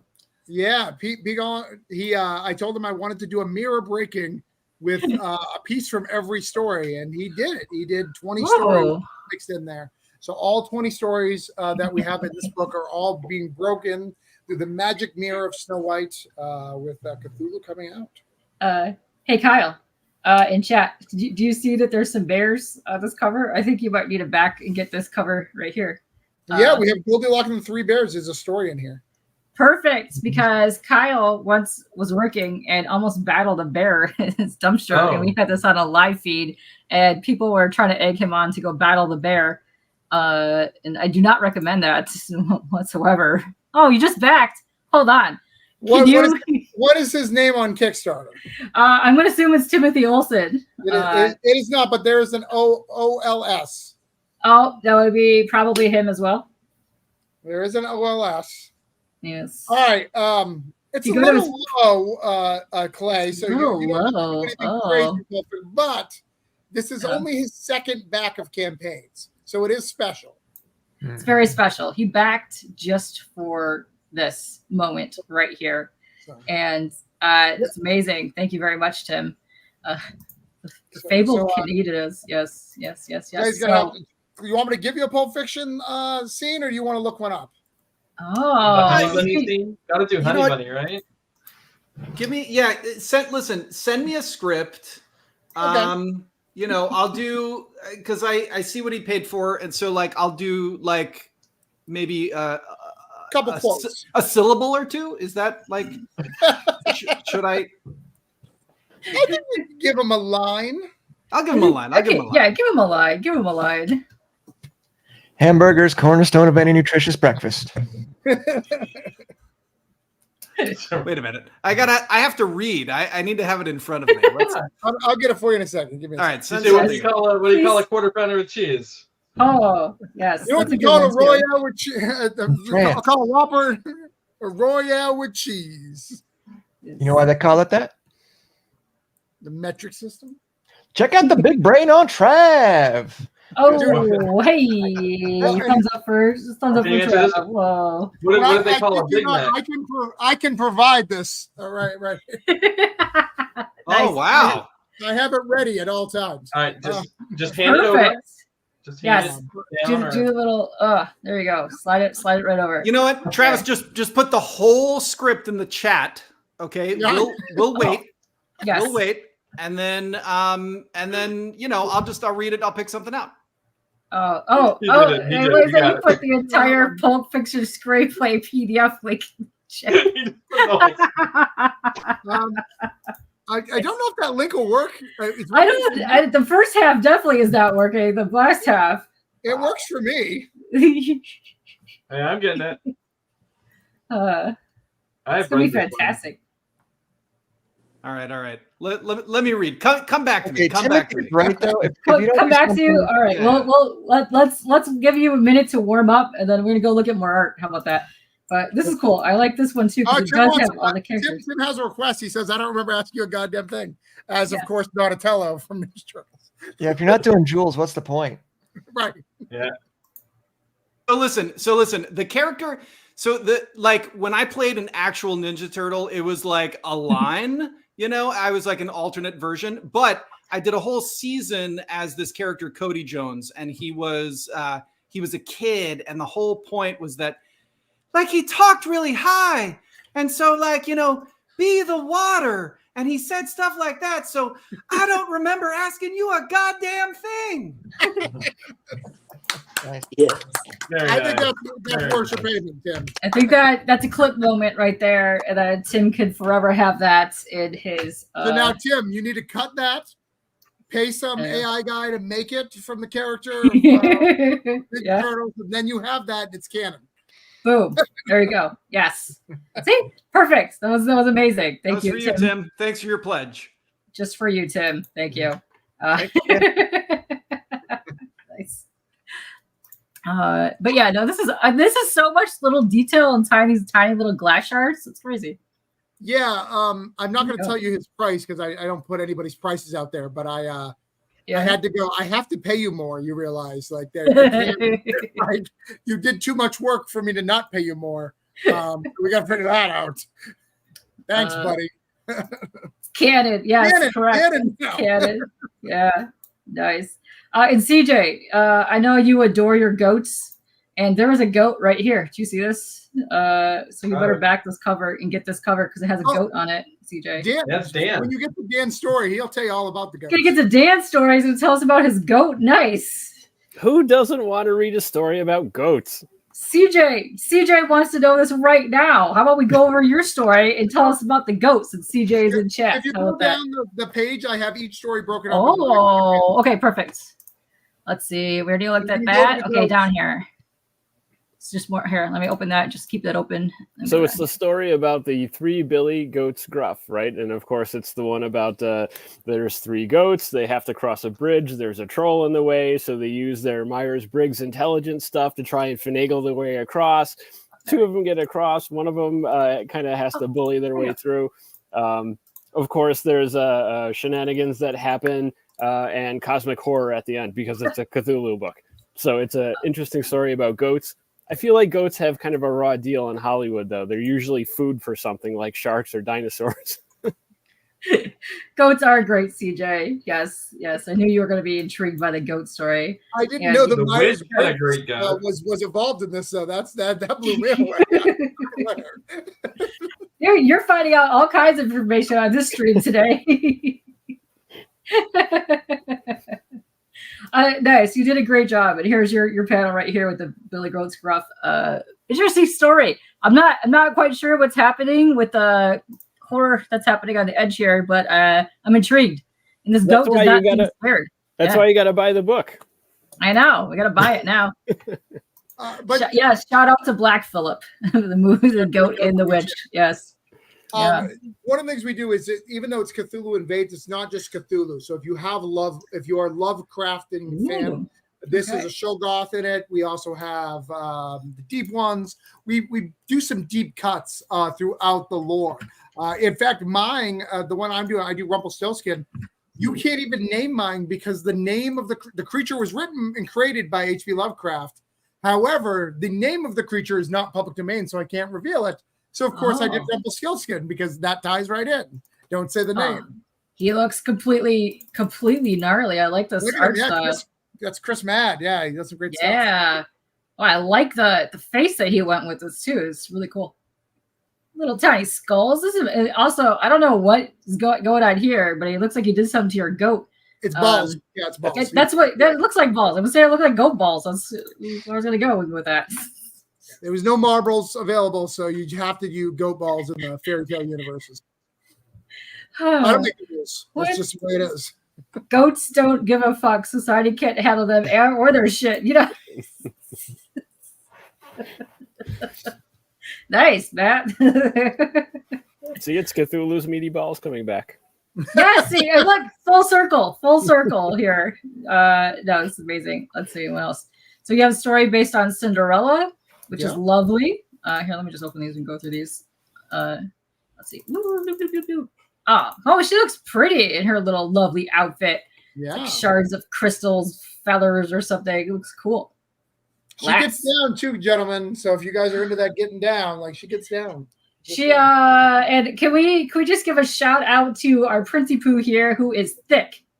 Oh, hey, he's got some assets. He did not skip leg day. I appreciate that about him. Leg and buns day. Let me tell you. Look, zoom in right there. He's got some highlights. Oh, hey, let's see. Snow White and the Seven Dwarfs. Oh, look, CJ, you did like the apples. And you like the Cthulhu tentacles. There we go. Ooh. And that's my story that I worked on with Mick Byers on the art and Gab Contreras on colors. And it was super easy to work on because all we really did, we are historians, Mick and I, and so we did exhaustive research. I think Travis said we first started talking about this a year ago. So Mick and I, we went through the archives. We found the original version of Snow White and the Seven Dwarfs, and it was actually called Snow White and the Old God. And we had no idea this existed, and we just I'm really frankly I just sort of translated it, adapted it, broke it down into panels, but really the Brothers Grimm did all the work. Yeah, when you really read those old fairy tales, because there was a couple sets, it's kind of like mythology too, like they have slightly different variations. Some of those are quite horrific fairy tales. They get into some really messed up stuff, which kind of probably helps. Well, I was stunned that they actually created Cthulhu and not Lovecraft. I was very I was shocked. Just absolutely shocked. Yeah. I did something similar for a different story that I had worked on. And to your point, really amazing just to see the history of how these stories have evolved through time. And in some cases, the Grimm story of it is kind of the cleaned up version. Oddly, it was worse before until the Brothers Grimm got a hold of it. So people are messed up. Dude. I remember I had 3 thick versions of some old school with the illustrated stuff in it. I love anything to do with like the illustrations by Arthur Rackham and like all that stuff. I had this one book, I don't even know who it was from, but there was a tale in there about this girl who was affronted a horse. And then the lady she was like a princess and they hated her and they chopped this horse's head off and put it on the walls of the entrance to make her walk past it every day. I was like, I'd be like 3 reading this. Terrible. Read that to your children, right? Yes, go read that one. Yes, you're gonna need that story to a lifetime. It's epic. Yes. True ending to Black Beauty. Yeah. Yes. Yes. Leave it to the cuddly Germans to make fair. Yes. Yes. It's probably also why I am into the weird stuff. Yes, but no, you guys this is so cool. I like the different versions that you have in here and the art that's flowing with it. It's really cool. So that's Nandor is doing that one. Nandor Fox. Nice. Oh, that's cool. The way that the fur is going, that's awesome. That's very, very, very, very creepy vibes. I like it. Very old Sandman vibes. That. Sandman and that wolf from that's Never Ending Story. A bad guy. Yeah. Love it. Oh, there you go. Where's Kyle? Kyle, look at your bear story. Good morning. Oh, she looks crazy as hell. She's going through some stuff. She's going through some stuff, just a tiny bit. Yeah, she looks like she.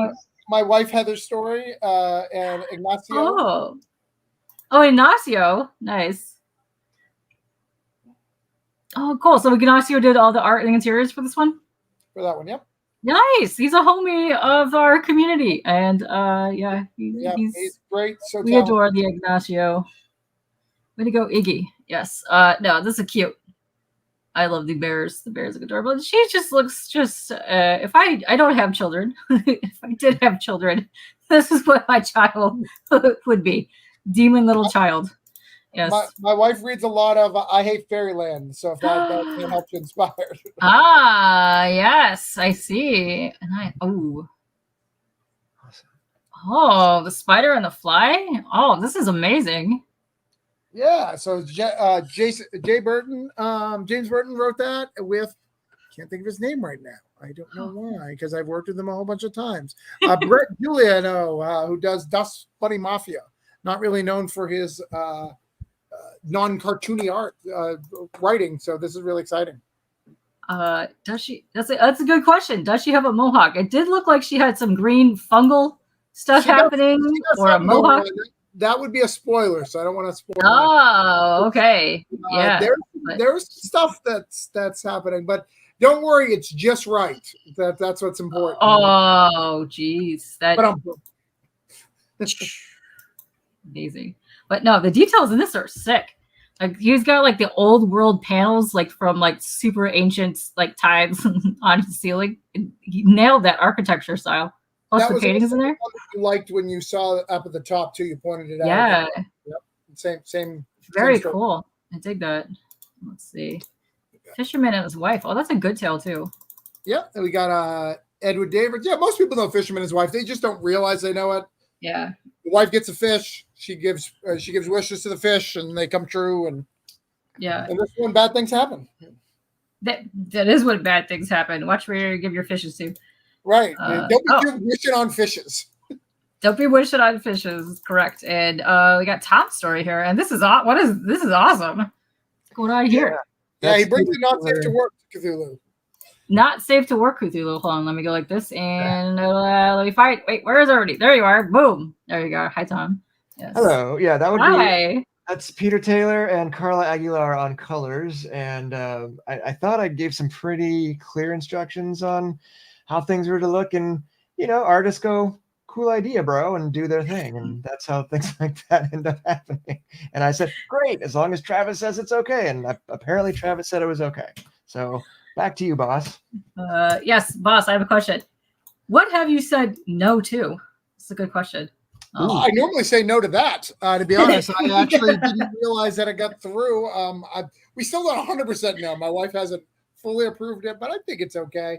If you're going PG-13, you can expect that in a PG-13 movie. The one scene of that, So, but no, I let most things through. We try to keep it nice. We try to not go too graphic. We don't really want to offend anybody, just because. When you're writing anthologies, everybody's sharing stuff. So even in that scene, I say not safe for work, but it's really just a top shot. It's not very tasteful, crazy, right? We try to keep it sort of like Clay's story has a lot of innuendos of a lot of crazy stuff, but he Clay is a very good writer and knows exactly where that line is. He's like, if you read Clay's script, you may feel very differently about the story. I was worried. I thought it was going to get rejected, but we passed muster, I guess. But it's all there. But I don't know if you didn't read the script, if you'll know it's all there. Let's say context has a lot to do with it also. Yeah, you can definitely infer a lot of stuff of what's going on in Clay's story, but he doesn't actually say anything. From the characters don't say anything, but it's kind of hard to really talk when you have a mouthful of tentacles as well. Right. Yeah, probably. True but story.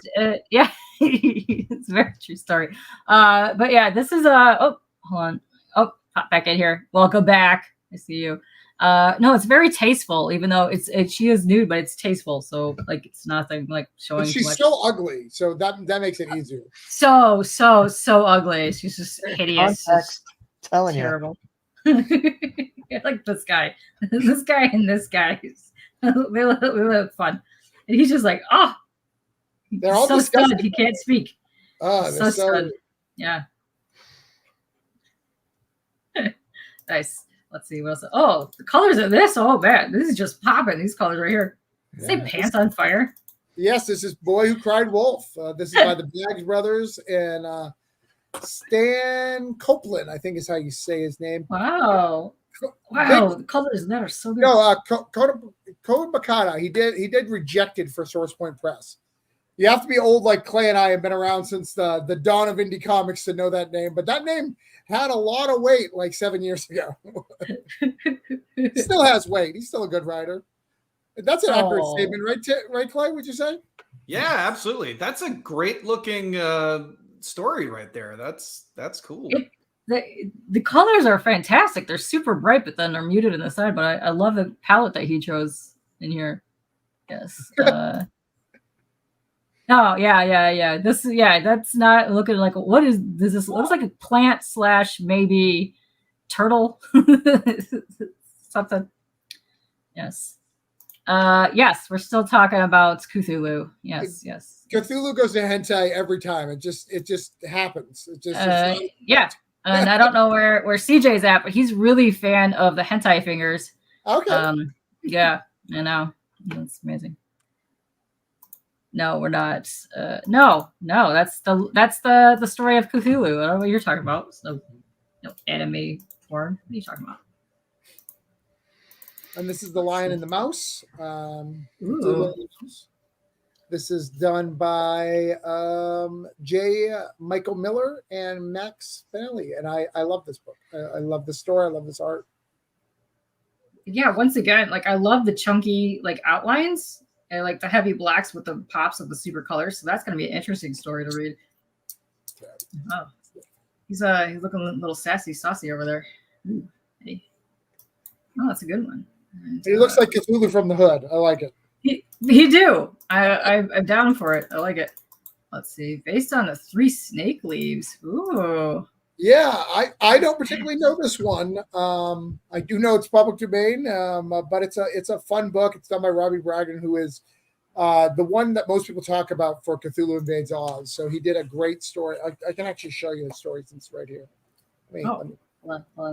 There's just one panel that it's everyone's favorite panel in the book. Oh, that's cool. So the guy can draw.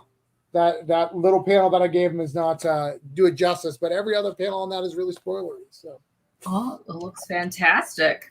I like it. I like the mix of artists that you have going on in here. It's really like keeps your attention throughout the whole book so far. Let's see. Who's this? So this is the great Greg Elises. He does a lot of great books. He's doing Apayoa, which is a African folklore that's very popular in a lot of African books. It's kind of like a John Henry in their kind of African folklore. Michael Watson did it. He does Hot Shots. Roland's Cadmus did the colors. So it's that, but it does tie into his Anansi universe. So if you are a big fan of his Anansi stuff, this is a tie-in. Ah, that looks cool. And then there's 2 tiny little people on his back. Ooh, interesting. Oh, that's telling a whole story there. I like it. It's really cool. And we already looked at the goats. But I will show the goats again. It's like over here. Where's the goats? Goats. Totally goats. There you are. There's goats. Way to nail the likeness of the goat there. Goats with totes. Oh, you ought to see some of his eyes. He's got those creepy goat eyes. You know how some goats are cute to look at, but some of them they're like over there. Yeah, something's wrong with you. Nice. The amount of goat stuff he had to have on his computer to make sure he got them right, Dan. Like, no, it's totally true. I had to look up goats and figure out how to make goats look like goats. Your research has been noted, and you look spot on with the goats. Yes, got to look that stuff up. They got crazy eyes. They do. They like even like there's like some really like dorky looking ones where their eyes are like they got the stuck half of it. Yes, exactly. Instead of 3's coming, it could be 3 Cthulhu's. Yes. And Tom not public domain likes that. now. Oh, it's coming. It should be coming up, baby. He wants to do Cthulhu in every sitcom. Cthulhu in every sitcom. That'll work. I can see him, approaching now like the weird 70s, 80s theme music, and they're like opening the door. He's like, ha ha ha, little soup coming up. Yes, perfect. Yes, your research is appreciated. Thank you for your goat research. Totes is goats. Yes. Yeah. Let's see. And then we got this story. Ooh, lovely black and white. Yeah, this will be colored. It is not colored yet for the sample, but it will be colored. It's a juniper tree by Sebastian and C.R. Florence, who's a resident artist in all of our books, who just kills it every time. Nice. Very cool. And then this one here, Tortoise in the Hare. Ooh. Yeah. See, that is by Phil Bruhorn and Jack Van Toms, who is just great. He does some great work. I love the watercolor looking. It's gorgeous. Yeah, he's the only one. So eventually I'm going to do Cthulhu Invades 100 Acre Woods. And if that doesn't look like a 100 Acre Woods style, like, I don't know what that is. He's the only one who's 100% in because it just fits. Leave it to Cthulhu.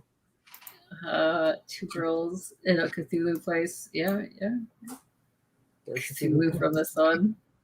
Ghosts can be complicated. You would know, CJ. You were the #1 fan of goats. I don't think I've ever met anyone in my life that appreciates goats more than you do. Thank you. Also, Dan, if you ever need any backstories on some goats, CJ is our resident goat expert. That's who you need to reach out to next Fantastic. time. What is the goat's motivation in this scene, Dan? What's his motivation? Yeah. In this scene, where's your goat? Where's your goat? Where's your goat? There he is. Okay. In this scene here, he looks like, what have I stumbled upon here? I don't know. Looks very confused and just like, it's not my day. I'm having a bad day. Poor goat. Yeah. Mad about Cthulhu. No, that would be a good one to watch. Yes. And Phil likes the color palette. Yes, you like the color palette in the watercolor one? Just one right here. Yeah, I think that's when he made that comment. Yeah, I think so. I think you would like that color palette. I know what kind of books that you like. You would dig this. It's cool. I like that you're getting so many different stories and art pieces. Oh, we got another one by Dan. And what's interesting? What happened? No. Oh no, Facebook. Facebook. I am not logging in Facebook. Do not make me do that. However, but we're gonna go. No. Oh, don't worry. We're gonna get behind Facebook. Screw Facebook. We know what we're doing here. Yeah, there you go. Boom. Oh wait, what did it do? Where'd it go? Where's my download? I think what you're doing is clicking on. Maybe there's like hidden like HTML in one of the names. I think so. That's definitely what it is. So when you go down here and try to open it, it takes you to Facebook. Hold on. All right. This one right here. Yeah. Okay. So when you're hovering over it, none of these are linked. There's a link attached to this image. I'll remove that. Okay. However, let's see. Open this guy. No. Yeah. Is it this one? Yeah. There we go. Ha. Suck that, Facebook. Let's see here. Go back this way. Where's my tab? Hold on. I'm so many tabs right now. Stop screen. Present screen. Share screen. And doop. Oh my God. What? Aha. Suck it, Facebook. There we go. There's a funny story about this story because the writer David Dobb wrote this story, and it was this nice tale about, well, kind of nice, about the elves and the shoemakers or whatever. And so then I started drawing it, and I think I took it the wrong way in a different direction than what he intended, but he was for it. So you can see there, it's a little bit of S&M in there, and it gets really, really trippy in some points of it. But he was down for it. So there it is. Well, I can't wait to read that. This looks so different from the goat story. Like, I think if you weren't reading the credits, you wouldn't know that Dan did both, because there's two very distinct styles, which I really like about it. Yeah, I enjoy that. And she just looks like she is not having this whatsoever. She's like, get me out of here, please. I'm done with these people. Get me out of here.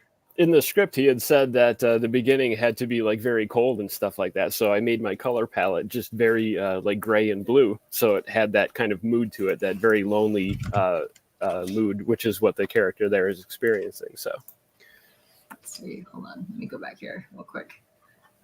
Boop, boop, boop, boop. Hold on. Keep talking for a second. I was going back down to where I left off. Goats. Okay, there we are. There it is. It's fixed. Oh, look at that. You're fast acting there. Boom. All right, hold on. Let me get rid of that guy. Present again. And oh shit. Where'd you go? No. Oh my God. For that particular story, Peter, yeah, that is Dan. Dan did the art and the color. Where did my hold on? Snap, crackle, pop. What the hell's happening? All right, there we go. You should be at Puss in Boots. Wait, hold on. I'm in totally different things. Yes, hang on 1 second. Technical difficulties. Right. What? Amuse people. There it is. There it is. By Naruto or whatever you do. Naruto. Wait a minute. Hold on. That sounds like a job for Stonie. No. Lies. Sure about that? Yeah. I just saw Naruto's could do a Naruto run. Don't lie. You listen. I had the time of my life last weekend at the Flow concert, and they did full anime openers, and half the audience was dressed in Naruto outfits. So, Travis, I know that's a lie because I don't look like I run normally. So I don't know.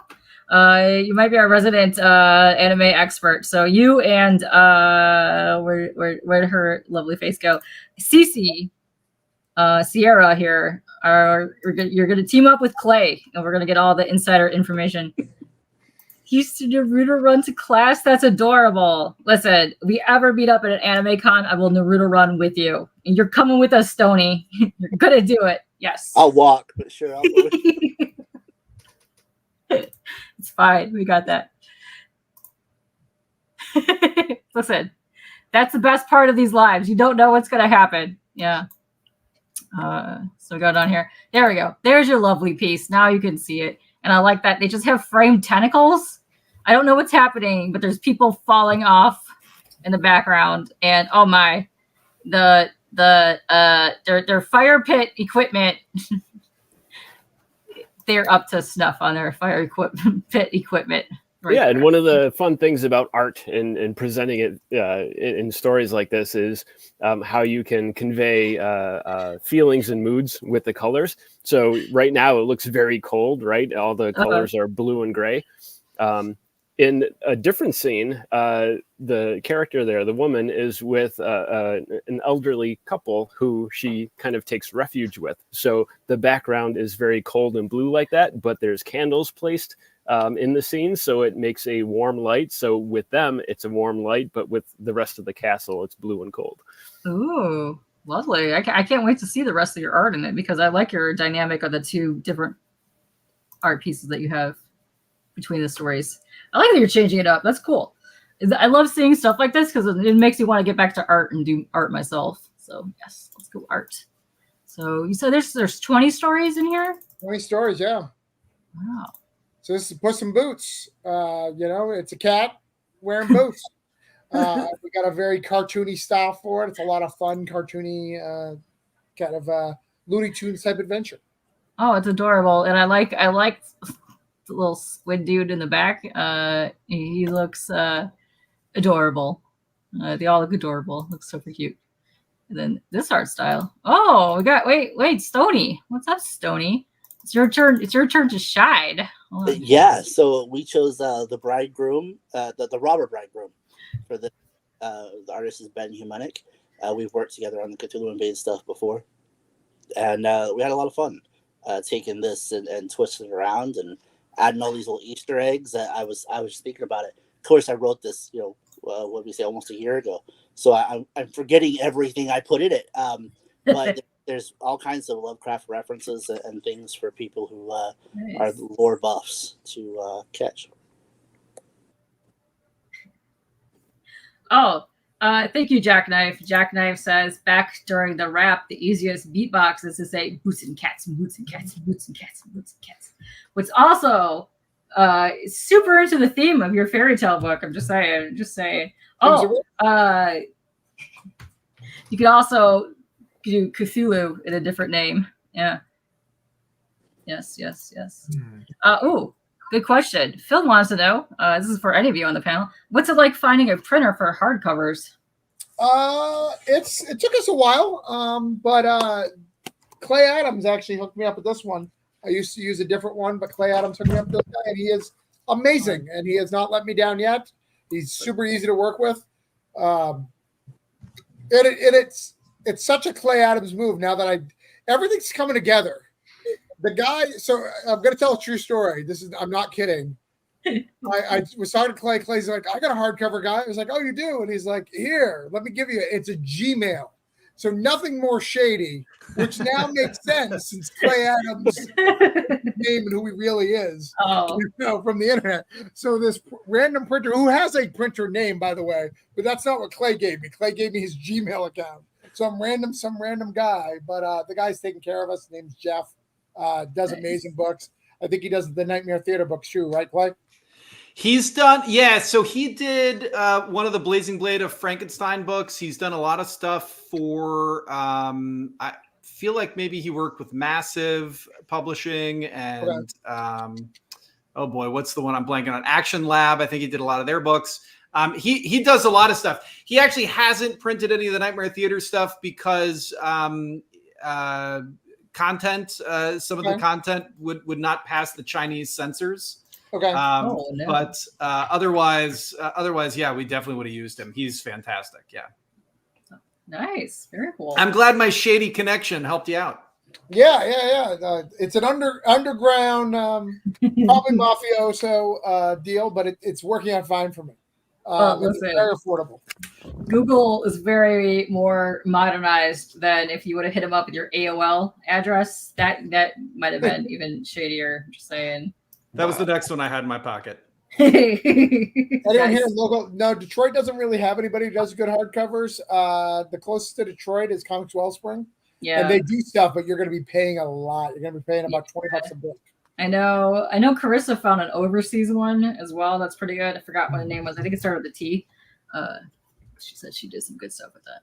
Yeah, if you want ones in America, you can get it down to like $13 a book. There's that's actually not bad.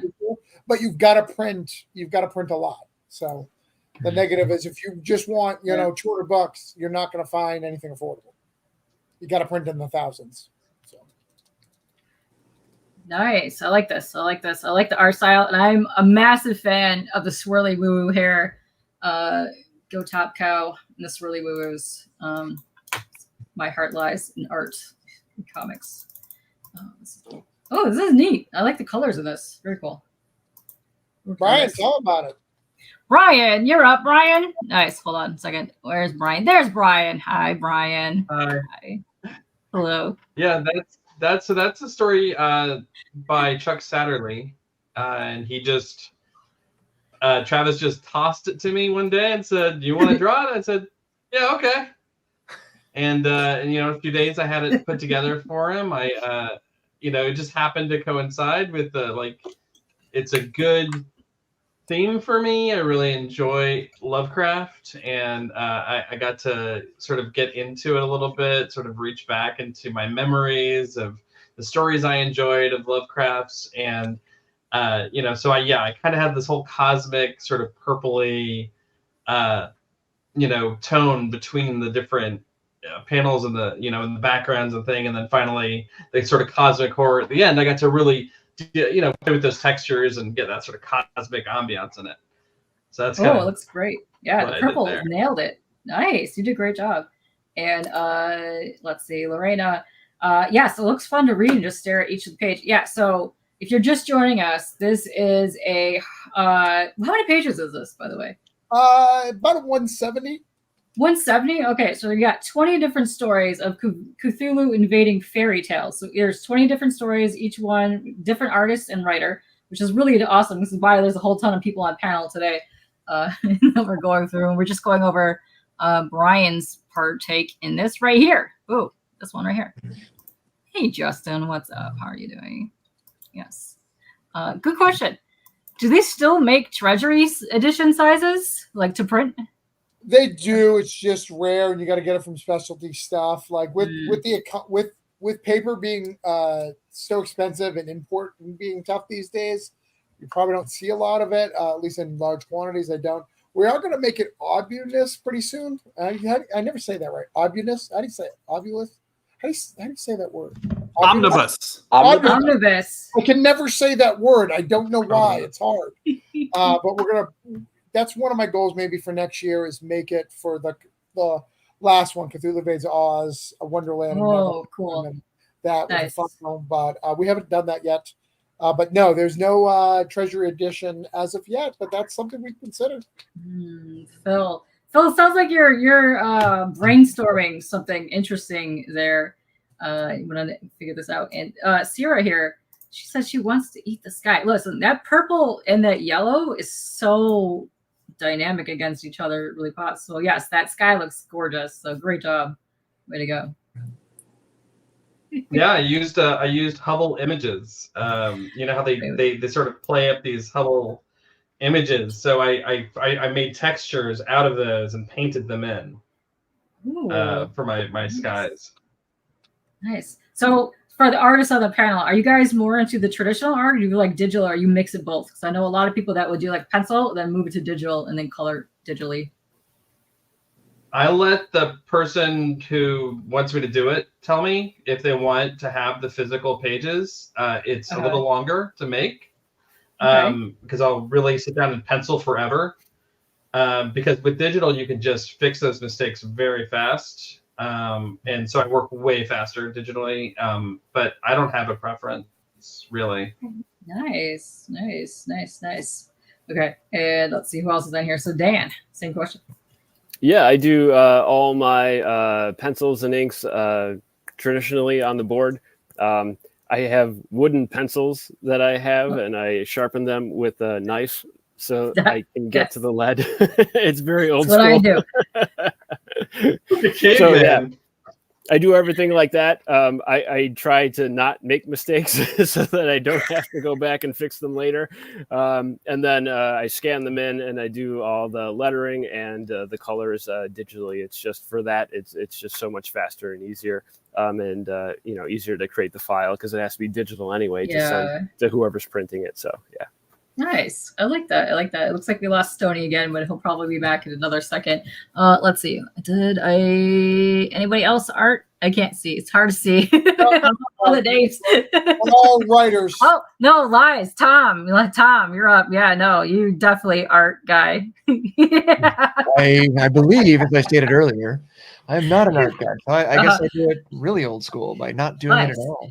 Your poster behind you says art is work, so I already know you're an artist by heart. Son of a... All right. Although writing isn't art, Tom, as we are aware. If I could, I would do charcoal. I love charcoal. Charcoal is my favorite. I love charcoal. Yeah, nice. That's good stuff. I've taken classes in it because I wrote a novel about a girl who was an artist and her favorite thing was charcoal, and so I took a charcoal class to learn about it and like hear what it sounds like on the paper, what's it feel like in your hands, what's it smell like, that kind of stuff. So I did research. Still can't draw shit, but it was cool to learn about it. I love charcoal. My fun part about charcoal is it makes a mess. I don't feel like I've done art unless I made a mess. I love that. But what was the name of the book that you wrote for that? Because I would love to read that. What is it? That was Zero. Oh, nice. Yeah. Came out in it was a while ago, but it's set in the early 90s, which is kind of my jam. Okay. And it was fun because I had to learn how to translate what I know how to do into what she knows how to do and then describe it. So there was a lot of interesting transposition of description going on there. So yeah, a lot of fun though. Yeah. Okay, so there's like several different forms of charcoal. If you've ever used the charcoal pencils, the noise that comes off of those is horrific. It's so bad. It's like you do not want to be around that. It's terrible, but yeah. It's good times. All right, let's go back to the Kick page for a bit because we're almost done going through all the art. Then we'll go through all of your tiers, which I really like doing. So if you guys are just joining us, we're going over the Kickstarter for this page, but there's actually 2 other Kickstarters that are live right now from people on panel, which I will drop again in a second. So this looks like it's down to the last panel that we have for each story. Last story is the Pied Piper. Oh, nice. And that does not reveal any of the goodness that story is. So it is so good. Once again, I like the art style. I love how each individual story is completely different from each other, and that's amazing. And I like that a lot. That's by David Byrne, who does Stake, used to be the co-publisher of Scout, now co-publisher of, or full publisher of AMP, a new... Very cool. All right, hold on. Let me refresh your page, and then let's go over your tiers. Let's see. Oh, look, like 413. Nice. Very cool. Let's go down here. Let's see. Tiers. There we go. Physical reward tiers. All right. So if you just want to make a pledge without a reward, you can do $1. If you want the digital for $12, because you said that's 170 pages, so you're getting a super good deal on $12 for a digital. And all those the 8 other books as well for the digital award. Oh, that's right. Yeah, because if you back any tier, you're getting the digital stuff because you hit all the 400 backers. Yep. Backers. Nice. So we'll do one every 50. So $450. We'll do another one. Very cool. And if you want the physical copy of cover A, which is the purple cover, $29. That's still a fantastic deal for 170 pages. Yeah. And then is this soft cover or is that hardcover for this? That's soft cover. That's soft cover. And let's see. I'm just going to click this just to see what shipping is. Okay, United States, $7. Everywhere else is $20. $20 actually isn't bad for international shipping because you're getting a super chunky book with this. So yeah, it's about what it costs. I think it's 21. I think it's 21 in Canada, and it's about exactly what it costs. So. Nice. And then so you have 3 covers. So you have a limited edition one here, which is for $35, and you get the digital copy as well, and that's also shipping anywhere in the world. And you have this gorgeous cover here. Oh wait, where'd that go? Right here, which is the hardcover. So for $59, it's not the final cover, is what it says, but. So have you see that a sketch? Like zoom in real quick. That's the sketch you gave me for that beautiful art. Oh, okay. So the one that I have originally up here is also the sketch. The final, but right here. Oh, this is the final. Yeah, okay. Look at the final and then just look at that. Yeah, hold on. You can. There we go. Oh, snap. Oh, well, whatever. Zoomy. Okay, where'd it go? There it is. Oh yeah, okay. I can see the sketches on here. Yeah. But look at it. Like I would have paid full price for that. It's good enough. Yeah, there's something okay. There's something even more haunting about that with just like the minimal lines on it. Yeah. It's it's really neat. I dig that. So then this is the final one over here, which is this guy right here. So yeah, the amount of work that he put in after that is amazing. It's fantastic. That's awesome. All right, I'm gonna close this because too many tabs open. Let's see. Go back up here because I skipped this one. Let's see. So yeah, we did that one. And then right here, if you just want the series in digital format, so you're getting, what is this? 1, 2, 3, 4 different books for $40. Nice. Yeah, that's Oz, Wonderland, and Neverland. So it's over 1,000 pages of content. That's amazing for $40. That's awesome. They're also getting kind of a discount on that too because the one was just $12. So it's pretty cool. Very nice. Very nice. Very nice. Let's see. And then down here, if you want the version of cover A. Yeah. Do I see that anywhere? Don't see that anywhere. No. If you want the version for it, where actually it takes away all the purple and like the old world school backdrop, like on the hardcover. It's limited to 50. Yeah. Oh, that's cool. I like that you have variations of this. And then that was the hardcover. That's the one we just did. And what's this one?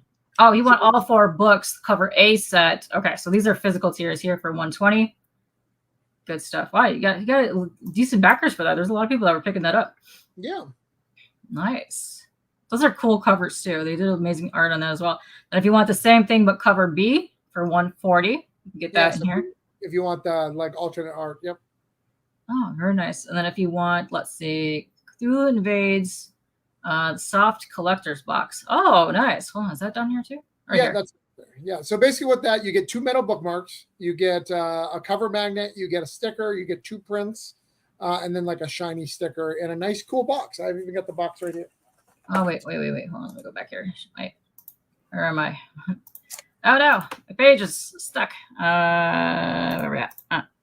And there we go. Oh, wow. Ooh, nice. Nice. This is the Neverland one, obviously, but it'll look the same. And then the metal bookmarks are nice. I love metal bookmarks. Yes. But that's what you'll get. So you get it. You'll get your book in here. It'll be all pretty. It'll be nice. That's a good question by Tom in the private chat. He says, "How is the soft cover bound?" ? Staples, glue. Nice. Only an author would write that because they just worry about that shit way more than cops would just like send it to the printer and how it comes back, it comes back. Nice. So yeah, you have a lot of good bundles on here, which I really like. And if you want all the hardcover editions here, you can get 4, which is, what did you say, 1,000 pages of books for $200? So that's awesome. Hold on, let me check the shipping on this one too. Okay, so shipping to the United States jumped up to 20 because that is a honking heavy set of stuff. And then 55 for international, which is actually still not bad if you're buying that much content. Yeah, I basically got to buy a medium-size box to put them in. Actually, I don't think the medium will fit because of the hard. I may have to go to the large priority box. Is basically what I'll ship it in. Let's see, and then if you want the full Invades Fairy Tales hardcover collector's edition, which you get all kinds of stuff in here. Holy moly, you're getting bookmarks, you're getting looks like cards, all the covers. Let's see. And then what are these? You're getting a set of prints. You're getting all 4 bookmarks. You're getting a set of the cover prints. You're getting a couple more stickers. All sorts of cool stuff. Wow, you get like a whole kit and caboodle here, and then you've got retailer bundle for $210. You're gonna get looks like 10 copies of Cthulhu Invades for stores only. Amazing. I love retailer bundles. So I will definitely link you to some of my shops to you guys because and we'll even do like, it doesn't have to be that for our retailers. If you want like 2 of each of the book, that's fine, or 3 of each of the book. Oh, okay. Nice. We could do some of the old ones. You're not stuck to fairy tales. Oh, cool. That's nice. And then this down here is awesome. So I want to get down here because you have original art for sale as well. That's right up there. It's actually that box set. So that's this box set. Okay. Yeah, scroll back up.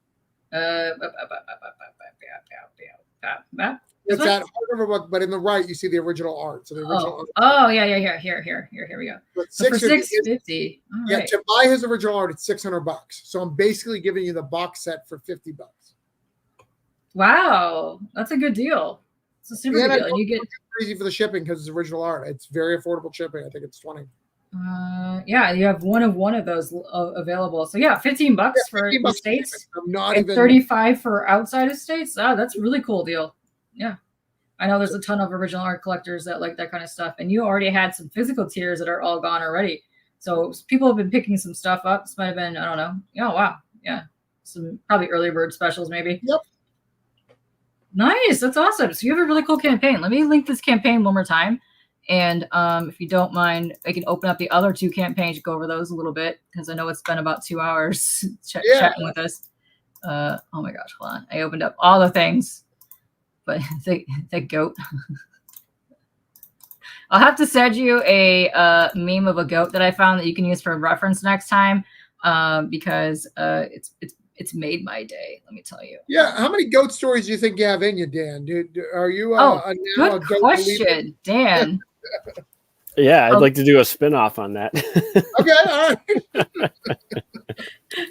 What's your ultimate goat story? Do you have one that you would want to write and or draw, or you don't know yet and you're just waiting for the opportune moment?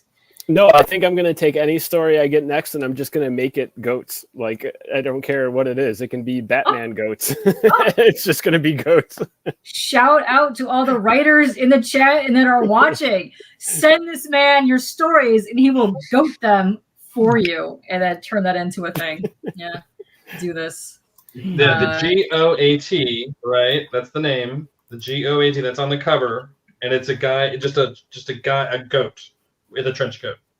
That's it. Are we pitching? That's it. Yes, please pitch him your story so he can turn this into reality. I actually think you have to make it G.O. like a greatest of all time. Yeah. But it's really just a goat. Yes. You do technically the trench coat would work, and you do detective crime drama in the 40s, but make him like half goat, half human. Yes. Yeah. I think this would work, and you could do that. You can Dick Tracy it up. Let's go. You can get some stuff in there. Weird. Yes, all the villains are goats, but like weird characters. Yeah, let's go. Let's do this. Yeah. Black Stab, but with goats. Yes. I like it. See, look at it. Brainstorming. This is amazing. I love everything about this. It's fantastic. I think it's going to be an absolute smash of a hit here. Look, it sounds great. I'm all in. It's fabulous. I know. It's amazing. You never know what's going to happen on here. Go from hot dogs to goats to breakdancing, beatboxing, and rapping. You never know. That's right. Oh, if you ever need anything animated, I'm telling you right now, this man has animated some goats. He has awesome animated every fantasy character that you could possibly imagine, and he has given them nip tassels. So this is your guy right here. We do need that Pulp Fiction quote animated. There you go. There you go, Joshy. It's Crow Jones. Cody Jones. Crow was a different character, yeah. But it could be Crody Jones now. Crody Jones. Yeah, sure. Yes. big goat, big nipple. Yes, that's right. You are the man to animate this, Joshy. I could tell you got big goat energy. That's gonna be the tagline for the next rap. Is big goat energy, and that's what we're gonna have to come up. So next time you come on, we're gonna have to come up with this rap about goats. Yes, Crody. Yeah. Crody. Yeah. Yes, Crody Jones. Crody yes. Jones. Yes. I gotta look this guy up. I've never. I went to the future. This is the. No offense to you, but the bad season when they went to the future. Yeah. This is the one everybody hates. This okay, is, all right, cool. Just making sure. I'm like the cousin Oliver. I don't know if that's too obscure of a reference. I'm old. I'm the Scrappy Doo of the show. Scrappy Doo? Yeah, the Scrappy Doo of the show. Of the Ninja wow. Yes. That's harsh, man. It is. Wait, you have your own action figure? I do. I was looking for it. I think I have it in my office. It's actually not here with me. Next time we have to see your own action figure. That's amazing. What? Is he based off of you? Oh, wait. Oh, you want me to share that? Yeah. Okay, there we go. What's he up? Looks like a young you, Clay. That's me. It's not physically. It's not based on me at all because I was a recast. they had recorded like half the season with another actor, and then they replaced him with me. Oh, so you were better. So they felt like he didn't sound young enough, so they really needed somebody who could talk way up here. And so anyway, so I had to re-record all of his stuff, and anyway, so he's definitely not physically based on me. Oh, I don't have any other shots of him or show. That's the only shot they give you. So that's okay. It nailed it. No, I could totally see you voicing him right now. And but you can find the action figure, I'm sure, on eBay for like $5. Oh, even better. You know, like they'll give you $5 to take it off their hands. Yeah. There is one person who probably has literally every piece of merch from it. That is just Cody. They have the tattoo. Yep. And they're watching right now. It's probably Sierra.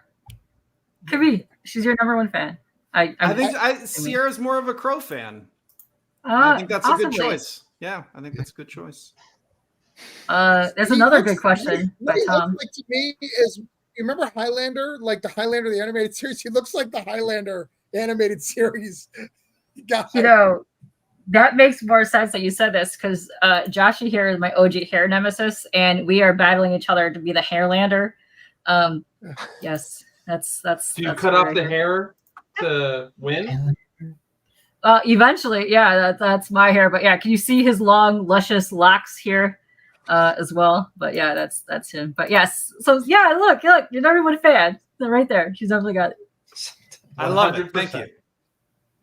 Somebody dies. Yes. Correct. Yes. You guys are legends, as Joshy is saying here. All right. Why can't I share this? Okay. So I'm gonna go to Still Victory. Let's go to Still Victory. I'm gonna go over Still Victory real quick and go over this because let's do that. Wait, hold on. There we go. Make it larger. Where am I at? Still Victory. All right. Hold on. Can we go one larger? No. Why is it making it smaller? I don't know. It's weird. All right, Still Victory. Hold on, can I link this now? I know, I'm talking, I'm mumbling, I'm trying to find all the thingies. There we go. Linky Poo.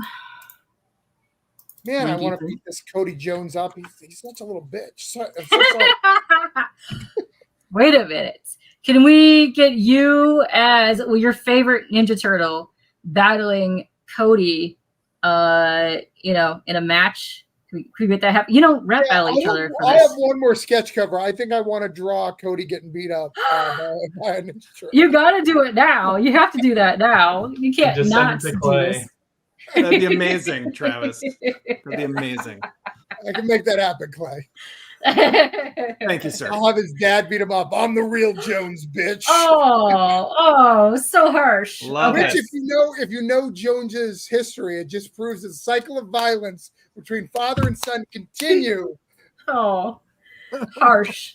All right, hold on. Let me go to where's Brian, and then we can talk about this real quick. Where's Brian? Boom. Hi, Brian. Hi. Yes. Hello. Hi. Tell us about your Kickstarter campaign. All right, Steel Victory #1. It's based in a Super Sentai world, so think Power Rangers. Yes. We're 15 years past the last alien invasion. The giant robot that they used to save the city is rusting in San Francisco Harbor, and our ex-Red champion is now a private investigator. And he ends up having to investigate one of his own teammates, the Blue champion, for a horrible crime that is committed.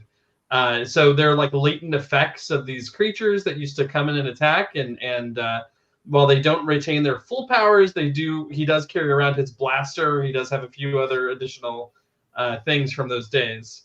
Most of the team is completely disbanded except for a couple of people that are still hanging around the city. And it's a 3-issue series. It's a lot of fun. I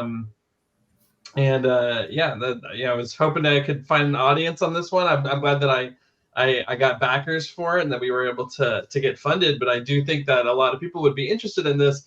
It's just hard to find the Super Sentai people out there and like to want that mix of Power Rangers and like noir. It's been kind of an interesting thing to try to find them. I know your audience. Half of them are in my chat right now. I'm not kidding. Well, it's there. Where did Jay go? Jay is literally the epitome of Sentai Incorporated, and all he does is unbox his figures.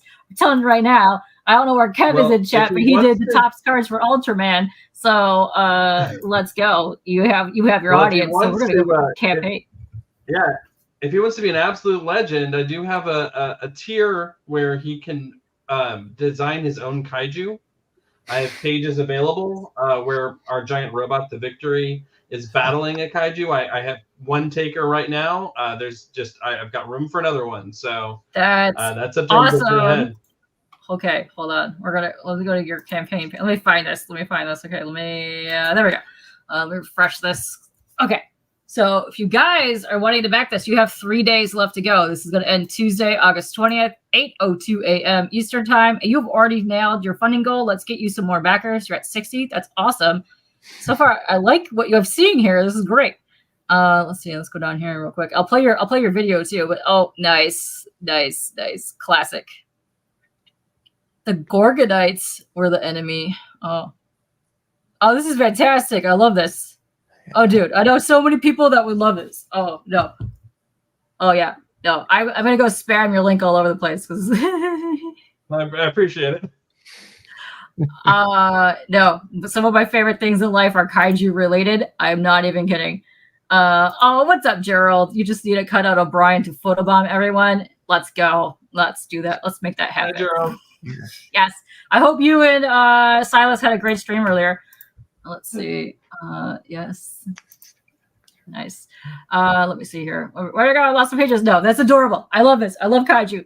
I grew up with my brother watching anything kaiju / Sentai related. And let me tell you, I am so for all this kind of stuff. And this is fantastic. It's great. Mm-hmm. Nice.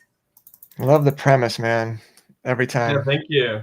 Yeah, it's weird how quickly it came together. It was just like in 1 week I had the script and then I just started drawing it. I kind of, once I knew I had it, like I'd been kind of thinking about something similar for years. I was calling it the Pretty Boy Detective Agency forever. And I didn't know why. It was just that name. And then it became this. No, that fits. That's adorable. That's amazing. I love that. His shirt's fantastic. Yeah, he's a little like, I was thinking like 80s, 90s vibes. He's like Magnum PI a little bit. Like Magnum PI meets Zach Morris. Yes. Yes. You got it. Nailed. Puka shell necklace and everything. Puka shell necklace and everything. Oh, no, I'm so intrigued by this. Oh, this is so good. I love this. It's great. Oh, he's packing. His gun matches his shirt. And his watch. That's amazing. Well, he's a red, the red. Well, they always wear I get that. Yeah, it's fantastic. And his car. Come on, this is fantastic. Oh, this is great. Oh no, they're attacking. No, not the cars. Oh, classic car. Nice. Ooh, and you have add-ons for a grave sitter. Nice. Yeah. The other two comics that I did this year. Oh, nice. Well, what's this one about? Give us a little. So that one story. is about Marnie Saint is a rocker who has a bunch of friends who are in a band together, and to sort of pay the bills, she works overnight in the most haunted graveyard in Los Angeles. And the story takes place on nice. Halloween night as like all the undead rise during a giant party that her friends threw for her. Oh, hell yeah. So she's just battling the undead to keep them alive and to get them out. That's amazing. I love that. So those are add-ons. Nice. Okay, so a pledge today. Oh, look at that. That's so cool. And if you back this at the physical and Cthulhu, Yeah. there's a full print. Go to the updates real quick. Click on the update button. Hang on a second. So Gerald is saying Brian put out Still Victory so fast it looks super awesome. Dude, you were correct. It looks amazing. So you said go to the updates. All right. Yeah, click on the updates. All right, so go down. Yeah, hit read more there. Okay. So as a cross promotion with Cthulhu Invades, I did this print. Oh, that's dope. Hold on, let me open this so we can fully look at this. Look at this. That's This is super amazing. cool. Oh, that is So awesome. If you back me at the print level, and you back Cthulhu Invades Fairy Tales, I will send you a print with the books. Oh, that's dope. Oh, look at the license plate. Nice. Nice. Oh, he looks gnarly there. Oh, this is really cool. I am very Thank you. excited about this. Okay, so hold on. Let me go back to KP. I love that Gerald on X, so he can't really see us, so he's just hearing voices. He's like, I recognize that guy. Oh, he's watching on X, so he gets to see who he's talking about. But yes, and Travis is here. Oh boy. Yeah, here. Hold on. Oh, look at all the studs, Gerald. Look at all the studs. They're all here. Actually, we lost one of the studs. So Stonie, I think had technical difficulties. Yes, but No, he's too pretty. 2 hours is too much for him. He's got to redo his face and everything. He'll be back. 2 hours, yes. it just gets melty. He's just got to do himself up. Sometimes you need to put on more. Yes, stud party is correct, Gerald. Yeah. Every yes. guy who's been on a date that's gone for more than like 6 hours knows they disappear in the bathroom for like 45 minutes. We don't know what happens. We try and jump or makeup. We can't tell the difference. Listen, Sony's you're just not wearing waterproof makeup. It gets quite gross, let me tell you. Hot dog party. Yes, welcome A1 Sauce. How are you doing? Well, let me go back to your campaign page. All right, so I'm going to unplug, and then we're going to play the game of did my laptop mute me or not? So let's play that. All right. Can you still hear me? Yes. Yes. Yeah. No. Yes. Maybe. Perfect. Great. Now I can make this super large. Oh, wait. Am I on the full screen or am I on you guys still? I forgot. You're good. Okay, perfect. Let's watch the video. Oh,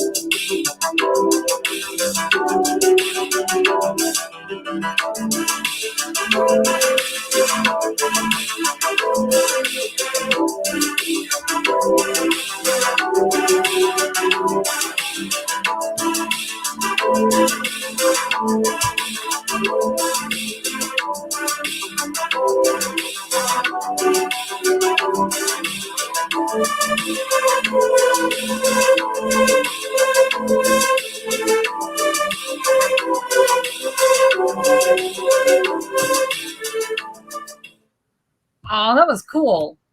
I dug like the old school wooden TV vibe. So I imagine myself sitting on the floor. Okay, perfect. Sitting on the floor, yeah, with your cereal, like chilling, waiting to watch Saturday morning cartoons. That's the best. Yes. Promiscuous time traveler wants to know more about Mr. Wolf. Mr. Wolf, would you like to give us more? More. I mean, there's not much to say.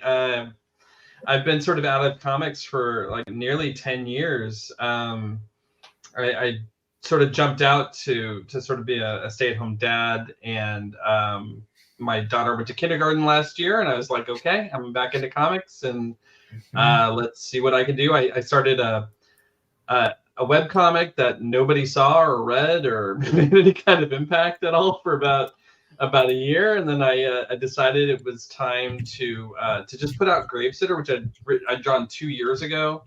I was like, I might as well just get this out there in the world. I just jumped into Kickstarter, and I'm really learning as I go. But this amazing community has just sort of accepted me, and I've learned so much, and I'm like new opportunities open up all the time, and it's really great. I'm very excited about it.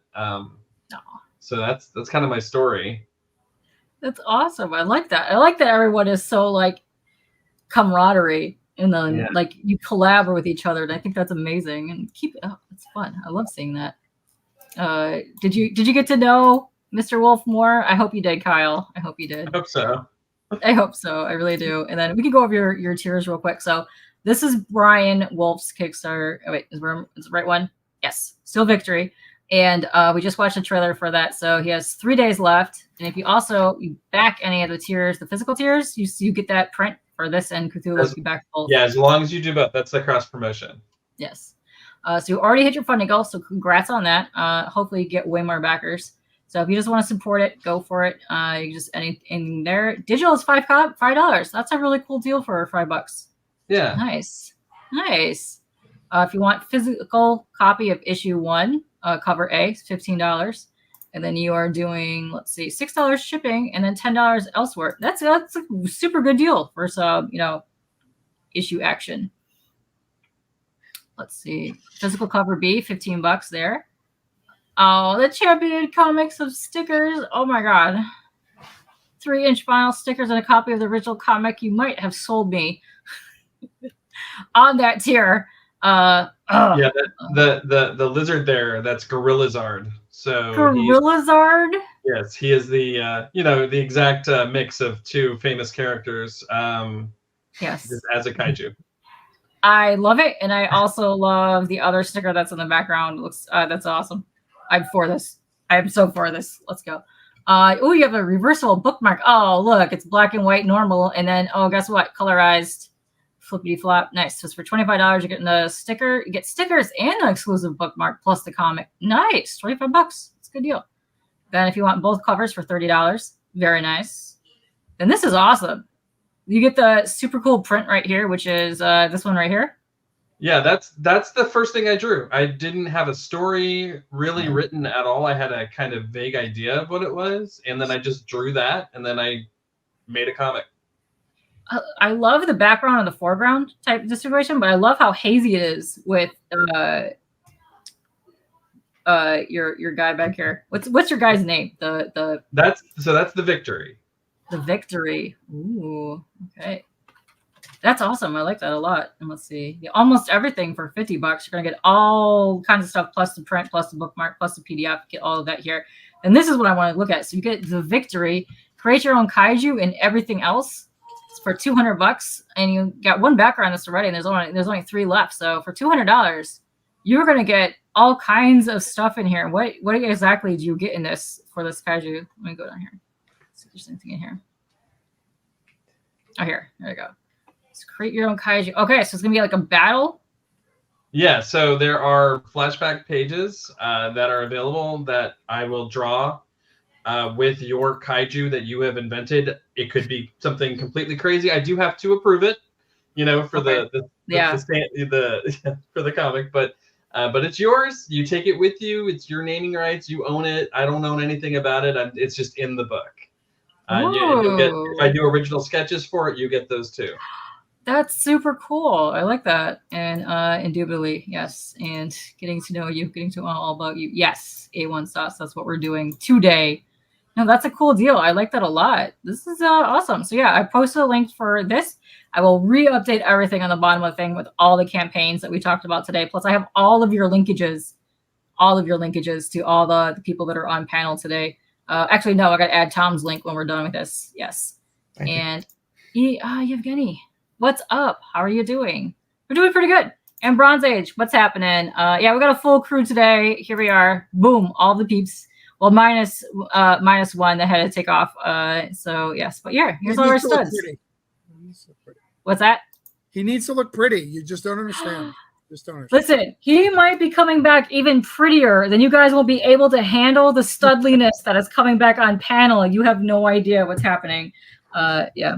So right here is the link. This is for Brian's Kickstarter right here for Still Victory. It sounds amazing. You get all kinds of cool stuff, but I love the premise of like the 80s mixed with some 90s stuff happening in there. Right there. We also went over the campaign right here earlier. Page won't go up for Cthulhu Invades Fairy Tales. So check this out, guys, right here. Boom. Yeah. And then we're going to go check out the other Kickstarter real quick. Doing well. Thank you. Yo, thank you very much for coming by and stopping and say, hey, thank you so much. And then we're going to go over the other. You get 3 weeks to get pretty. Let's go. Oh what happened in 3 weeks? Oh, my. Let's know. All right, so we're gonna go after your OMNIHUMANS right now for Tom. Let's see. Hold on. Shit. Oh shit, you're up. I know. I'm up. I'm here. All right. Till I get all my links set, would you like to tell us what OMNIHUMANS is all about? Sure. Just I should start with a clarification. This is a prose novel. It is not a comic book, but it's a prose novel set in a very comic book world. So imagine if you're a regular guy tasked with arresting people like the X-Men or the Avengers, people like that. It's a dark, gritty, sort of noir, superhuman world about a guy with apparently undiagnosed manic depression who's tasked with bringing these omnihumans or paranormal people to just arresting them, stuff like that. Then he gets a job bringing them in kind of off the books, and that doesn't go real well for him. And he discovers that human beings are surprisingly much worse than the omnihumans he's charged with bringing in. But pretty dark, not going to lie, pretty gritty. That's where I live. And yeah, it's a lot of fun. Dark and gritty is where it's at. And Gerald is giving you praise because apparently you're an actual writer. Oh, snap. A wordy writer. Novels are easy, man. Comic books are a whole other thing. Seriously. You write a not like anybody can write a book. I'm telling you right now, anybody can write a novel. Super easy to do. Comic books, like you got to condense and yeah, because you have to remove a bunch of the verbiage so that the artist can also tell the story. So that's tricky. It is. Yeah, it was an interesting transition to make for sure. Right. So did you start out as a novelist and then go into comics? Yes. What made you? How did you get that change over? Well, I God damn it. Okay, so a friend of mine, Todd McFarlane was talking with somebody and said something to I guess he was in a bad mood maybe or something like that. He was really upset and said, "I'm so tired. Comic book writers. I need somebody who doesn't know jack about comics." And my friend who was there said, "I know somebody." And he up to my table at a con. I was like, "Hey, do you want to work on Spawn?" I was like, "Yeah." Not anything about it. Like, "Oh, sure, I can do that." Because there's a thing, like I'm sure Clay and some of the other my theater kids here know the old adage in Hollywood where if the director says, "Do you know how to ride a horse?" You say yes. You just every time, doesn't matter, just say yes. And so when somebody says, "You want to write for Spawn?" Yes. Of course, I know how to do that. Kind of got to say yes to the Todd father. I mean, you have to say yes. So I said yes, and I got thrown into the deep end of the pool of all that kind of stuff, and it was awesome. It was so awesome. Totally worth it. So that's how I fell into. I mean, I read comics and stuff, but I had never written anything until that happened, and then just got a crash freaking course in how to do that. So it was pretty awesome. Well, that's fun. Best job I've ever had. No question. That's fun. I'm glad you got to experience that, and then you're back to doing your novels and stuff now. That's amazing. I love that. Yeah, it was cool. Very nice, very nice. I, however, am very excited about the Medieval Spawn Kickstarter that's coming out for the action figure because I picked up the set from the last time, and I gotta say, those are some of my favorite figures sitting on my shelf over there. Yes. Yeah. He's got I got obviously I was in the office. His office was based in my hometown actually, so we got to go to the office a couple times, and I'd bring my kid, and he has these full-size Spawn and Violator statues, like life-size. Yeah. Spawn and Violator statues just kick ass. Like it's just a big freaking toy store in there. It's awesome. Toys are the best. I'm so excited today because I stopped at the LCS because they had a sale going on. I found a minty copy of a Fist of the North Star action figure from like the 90s. It's like giant. I've never seen it there, and I've been shopping there for 30 years, and it's the full Japanese one too. It's not even the US release, so I'm so excited for this. I love that anime so hardcore. It's amazing. I can't believe I found that. So I was like, yes, we're getting that today. I know, so exciting. And you were right, A1. Spawn is dope. Okay, so I pasted the link right here. This is for OMNIHUMANS. This is the one that we're talking about right now for Tom. And let me go to your Kickstarter page. Oh, you have a trailer too. So you've also crushed your goal of $1,038. Thank you. 30 backers. You have 13 days to go. So this is going to end Friday, August 30th at 3 a.m. Eastern time. And somebody's saying, ooh. Somebody's saying, ooh. Yeah. How much do I got to get to run that game? What did I say? 1,000, I think. No. 2. I think it was 2. It was 2. Oh, we have a thing going on. Is there a thing happening? About it, Travis.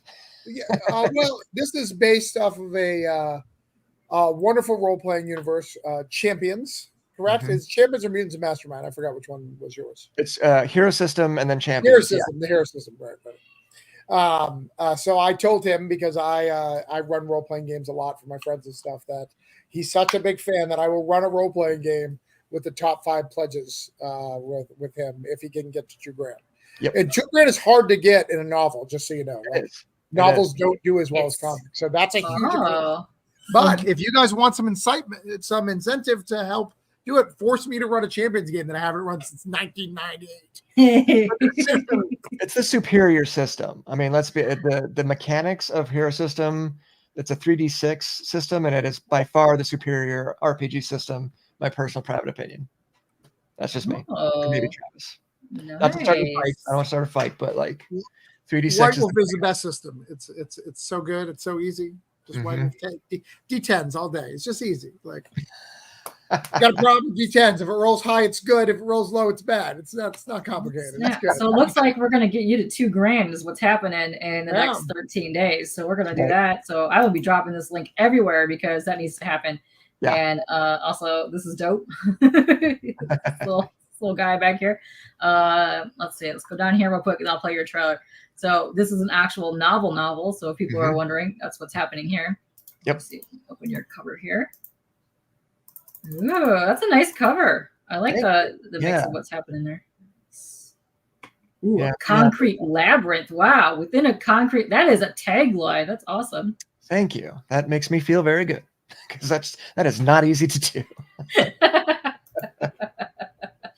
Oh, it's very unique. That's cool. What does that say? Oh, National. What does that say? Normative Policy Division. Yeah, those guys who hunt the OMNIHUMANS because they're a threat. Obviously, you have superpowers. You're a threat. We got to get rid of you. As you know. Sounds super cool. I read a sample chapter. I assume that the character was just based off of the mall attack in X-Men #1 from X-Men '97 from the original, when they attack and they all fight at the mall and save Jubilee. Like, this is the guy who was there going, I just wanted to get my pants from the Gap, and he's been angry ever since.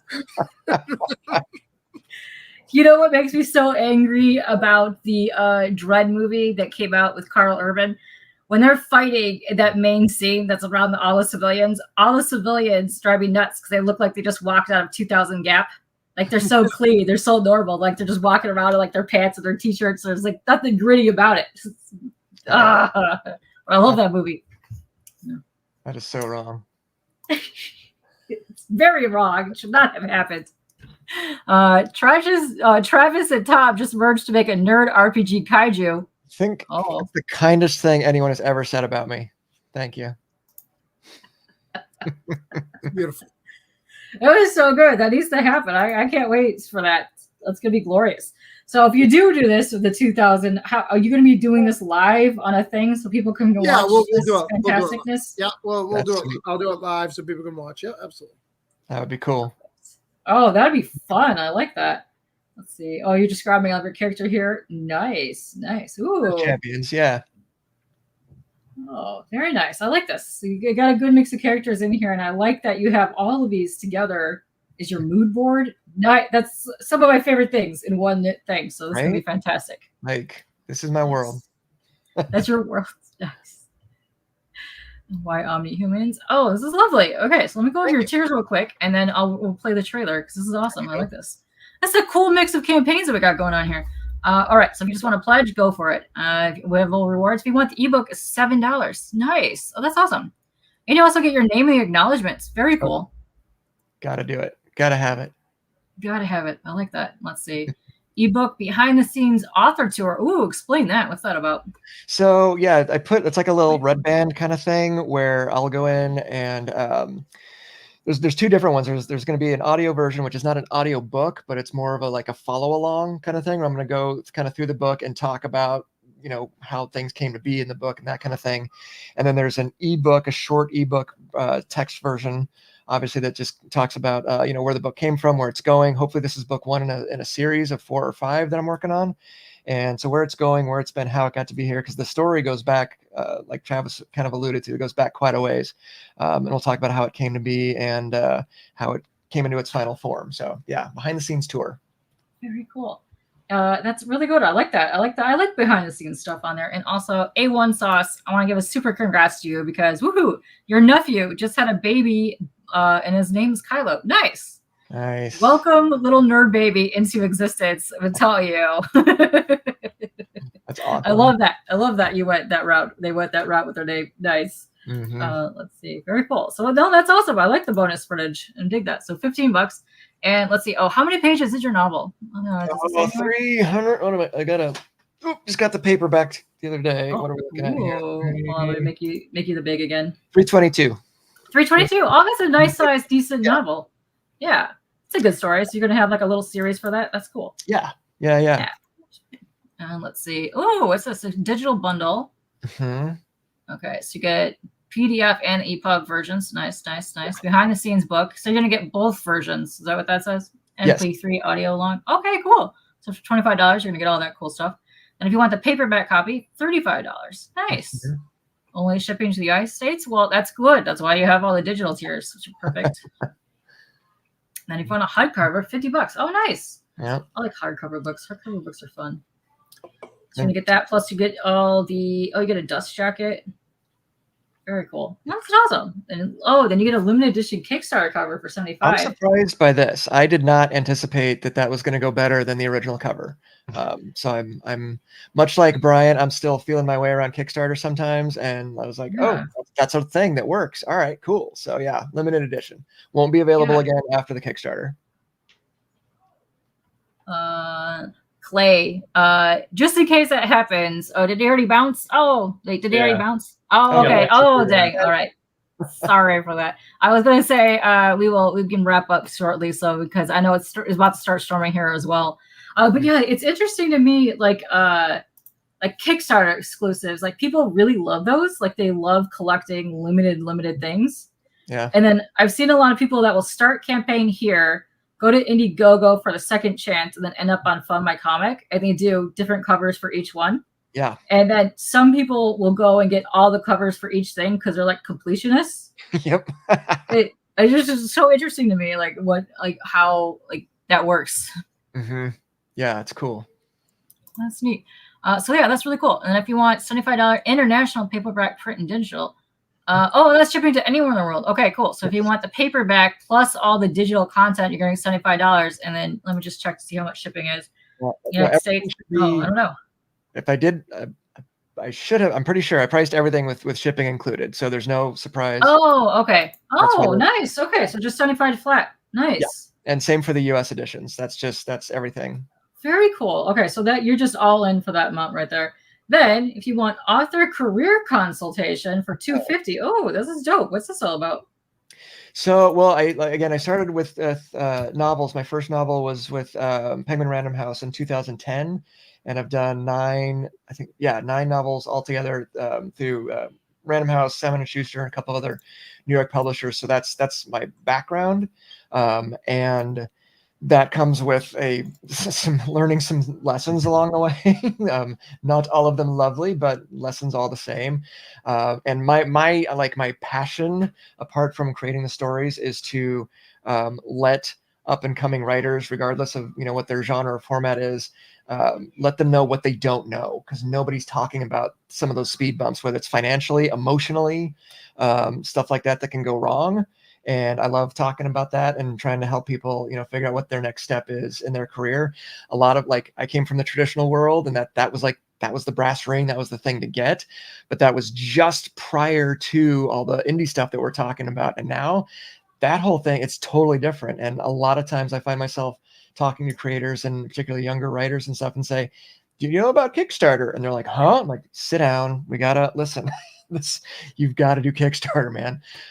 So yeah, talk about whatever somebody wants to talk about in terms of their writing career, whatever, anything goes. Yeah. Very cool. I know there's a lot of potential writers in the chat that are either jotting down ideas for books for the future that they want to work on. They're just now getting into it. So that would be perfect consultation for that. Yeah. Hit him up. Get this. This is awesome. Plus you also get the ebook plus the Zoom consultation. So that's cool. Yeah. What is this? So front page dedication. Oh, you're a single person to get a $500 thing. You're going to get your name and the dedication page, which is pretty cool. Yeah. Never know. You never know. I normally would give this to my wife, but I'm giving it to the guy who gave me $500. You mean so much to me. That's business, baby. We gotta do what we gotta do. Technically, someone could purchase this and then just have your wife be the dedication. I mean, they could, that's true. They could do that for you as well. But yeah. No, I if I was doing it, I would give him $500 to give him nothing but a name and make Tom make it up and try to figure it out. Deep dive on who I could be. I'd even give a different state just to fuck with it. Just a different state. Yes. Like Clay did earlier. You can make this dedication to Cthulhu Claymation Adams. Yes, there you go. Boom. I know. So that's a name. That's a penmanship name. Why didn't he go with this with his pen name? I don't know, because that's perfect. But yeah, that's awesome. $500 there. All right, so I'm gonna go back up to the top. We're gonna watch the trailer, and then we'll do the final get out of here, because it's been 2.5 hours. I didn't think we were gonna go that long, but it's fine. It's been such a fun time. I loved having all of you guys on here. Thank you. You're welcome. Yeah, you guys are welcome back anytime. Yeah. All right, so let me upload. Hear me? I don't know. Hello? Yes. Yeah. Perfect. Thank you. I don't know why it does that to me. I got to figure that out one day. All right, let's watch your trailer. Nice.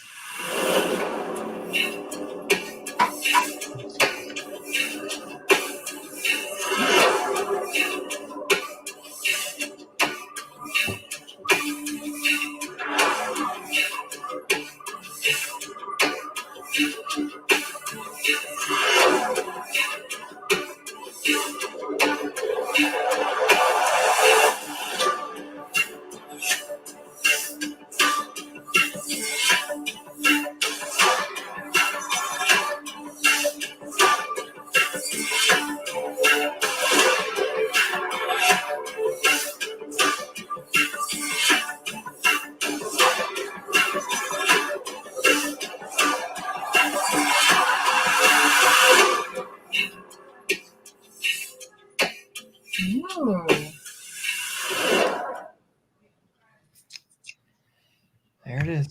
Hold on, can you rewind again? Oh, God. What are you Play the ending of that just for a second? I could, yes. Because I think it's singing Boots and Cats.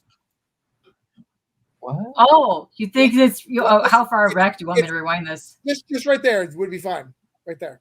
Right here? All right. Yeah. This? Boots and Cats. Oh, no, you need a little bit longer. What are you saying? Wait. Let's go backwards more. All right. Boots and Cats and Boots and Cats. Boots and Cats and Boots. Yeah, I can hear it. Yes. It's the Boots and Cats rap. It was the Boots and Cats rap. Oh, we're getting all full circle. That's going on a t-shirt right now. Boots and Cats. Is this who you're dedicating the page to, Johnny? I really hope so. Nice. Yeah, I hope that's who you're dedicating the page to, the dedication page. That'd be amazing. No, that's super cool. So all these are 3 amazing campaigns. Oh crap! Let me stop this real quick. Let's go back to our normal faces. There's our faces. But yeah, thanks to all the people rocking with us in the chat. We've had like 40-ish, 50 people the entire time. on all the places. So thank you very much for all that. Thanks to anybody that backed during this, and it was lovely meeting all of you. So we're gonna do a little round robin thing and make you all big, and then you can promote whatever you have going on and where people can find you. So since you're already there, hi Tom. Hey, thanks again. Thanks for having us. Appreciate it a lot. You're welcome. Yeah, so obviously Kickstarter for OMNIHUMANS, but also on Amazon and most retailers for my other work as well. Ooh. And you can find me online pretty much anywhere as long as you spell my last name right. I'm the only one out there, so you can find me out there. I'd love to chat. Perfect. You have any cons or any like appearances coming up? Not in the States. I think I've got one in October up in a little place called Penticton in British Columbia. I think I'll be at there. That's Pentacon. Okay. All right. We got some BC peeps that be hanging. Oh, yeah. Nice. Cool. All right. And then next up, what's up, Dan? Hey, All right. yep. Hi. So you can find me here at Dan Schmidt Art on Instagram. And you can get my graphic novels at, if you go to www.wormscrawlin.com or wormscrawlout.com, it takes you to my shop. Graphic novels are there. Yes, and there's some thick novels as well, so you would enjoy lots of content in there, and the art is fantastic. I loved it. And you also check back last August. I had him on for that campaign for, was it Worms Crawl Out, the second one? Yeah. So go to rewind that, go check that back. But yeah, all the links to your shops and everything are down below. So yeah, everybody go check all that out. Are you going to be at any cons coming up, or any appearances or anything? No, nothing coming up now. Well, that's lame. We gotta get you the Rap Master Battle Apocalypse thing happening to get you out some comms. All right, and hi Brian. Hello. Yes. So Steel Victory's got 3 days left. Check out the Sentai Noir mashup that it is. You can also pick up Gravesitter 1 and 2 as add-ons. It's an easy way to get it. You can also go to my shop at wolfcomics.net. You can find me on Instagram and Threads at Brian Thomas Wolf. And I'm going to be at Tampa Bay Comic-Con next weekend. Oh, nice. I hope a lot of my Tampa Bay homies go and join you and do lots of shenanigans, because that'd be fun. Find me. Artist Alley A14. I'll be selling some sketch covers for Gravesitter. I'll be, and I'll send them out to you, buy them, but definitely back Cthulhu Invades Fairy Tales, back Steel Victory, and you will get that print as long as you get the print word. Let me drop your link one more time. So this is Steel Victory. I already dropped OmniHumans one below, and then also here is one more time for the Cthulhu Invades Fairy Tales link. Bam. And what is up, Sicko? I just saw you pop in chat. Hey, we're about to end things, but I know there's a whole ton of people popping in and going live right now. And we got Travis up next. Boom. Hi, Travis. What's How are up? you? Hi. How are you? I am swell. Oh, good. I'm drinking Sam Adams Oktoberfest in honor Ooh, nice. Adams. Nice. That's family beer. Lovely. What do you want to talk about? What other stuff do you have going on? And thank you for coming here. You do YouTubes? I got Cthulhu going on. That's a big deal. So we need you over there. You got the link right there. Yes. But if you want to find me, I'm in comic stores for Granite State Punk, that book right there. Coins of Judas, those are two hit books that I have in comic stores. Orange Co Productions has a bunch of books. You can either buy them at its add-ons on Cthulhu Invades Fairy Tales. You can go to orangecoproductions.com. You'll see everything from voodoo to crime fiction, all sorts of cool stuff, all sorts of great books. About 60 or so books on there, so you'll find something. That's probably an exaggeration. It's probably closer to 30, but about half that. But yeah. Yes. When are you going live next on the YouTube so people can come watch you? So we'll go on Thursday. Every time I am live on Kickstarter, I am Thursday. So if you're a creator and you have a Kickstarter that's struggling, I promise you backers. That's what my show's all about.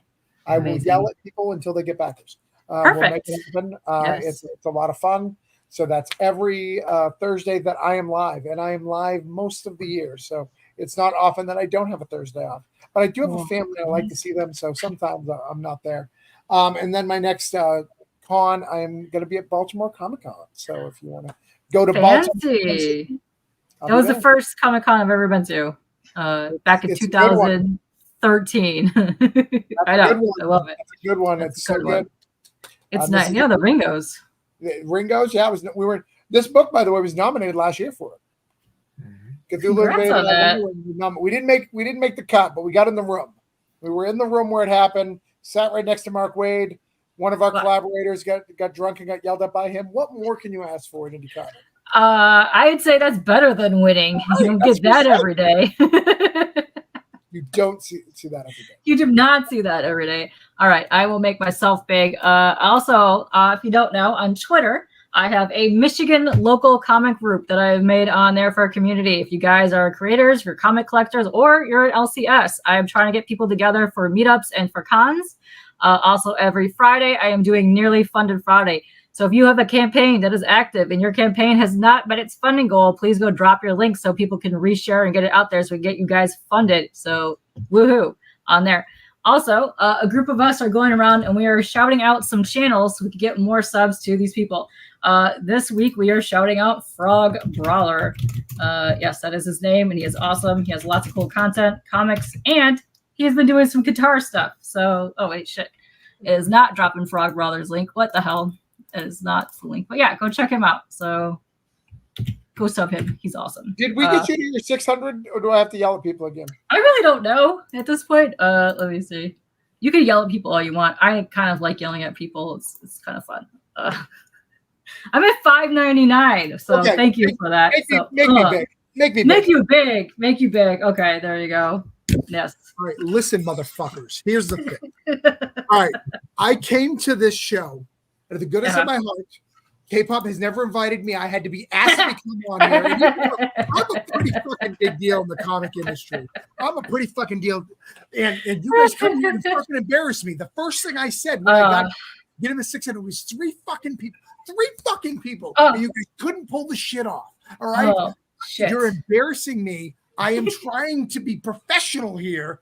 And now this is going to be all over YouTube because you guys couldn't do one goddamn thing. So, get it to is it 600 yet? Showtime. I don't know. We're gonna have to fight. So you have convinced Sierra to sub. This person has never been in my chat in a lifetime. And thank you so much for that. And I really 600. Boom, we did it. All to Sierra and to Travis here who enticed people.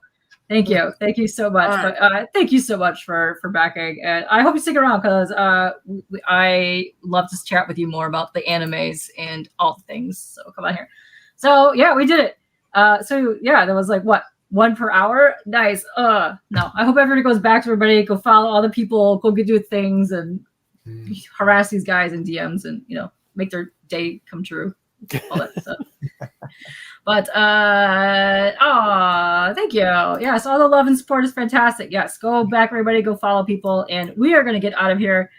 Good. I don't know. I'm shocked that I have 600. I'm shocked that I have 1 sub. I don't know. Like I'm surprised people come and watch me spaz out and talk about hot dogs. I don't know. But yeah, we're gonna get out of here. So thank you guys for hopping on here.